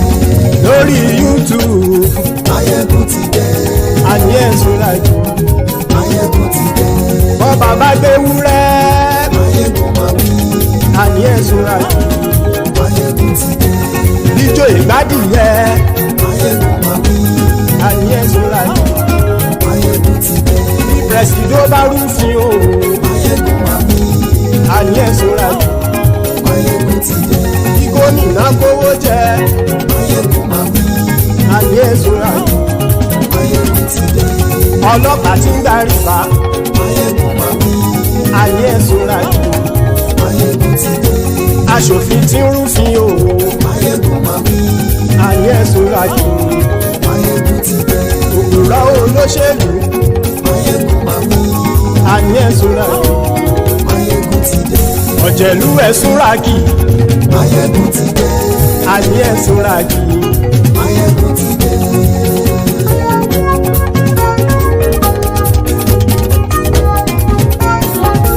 Mayegun ti dé. Gbogbo ọ̀jẹ̀lú ẹ̀sùn ràkì. Mayegun ti dé. Gbogbo ọ̀jẹ̀lú ẹ̀sùn ràkì. Ṣùgbọ́n ní bá ti ṣe èyí tó yẹ kí wọ́n ṣe, ọmọ bá dèrò ní fi wọ́n níran o. Mayegun ti dé. Gbogbo ọ̀jẹ̀lú ẹ̀sùn ràkì. Mayegun ti dé. Gbogbo ọ̀jẹ̀lú ẹ̀sùn ràkì. Ṣùgbọ́n ní bá ti ṣe èyí tó yẹ kí wọ́n ṣe, ọmọ bá dèrò ní fi wọ́n níran. Wọ́n fowó bẹ́ẹ̀ o, Mayegun ó sọ pé wọ́n ò bẹ́ẹ̀. Wọ́n fowó bẹ́ẹ̀, Mayegun ó sọ pé wọ́n ò bẹ́ẹ̀. Oníkan ṣáàtì ṣe èyí tó yẹ kí wọ́n ṣe, fáwọn ará ìlú tó gbé wọn débẹ̀ o. Mayegun ti dé. Gbogbo ọ̀jẹ̀lú ẹ̀sùn ràkì. Mayegun ti dé. Gbogbo ọ̀jẹ̀lú ẹ̀sùn ràkì.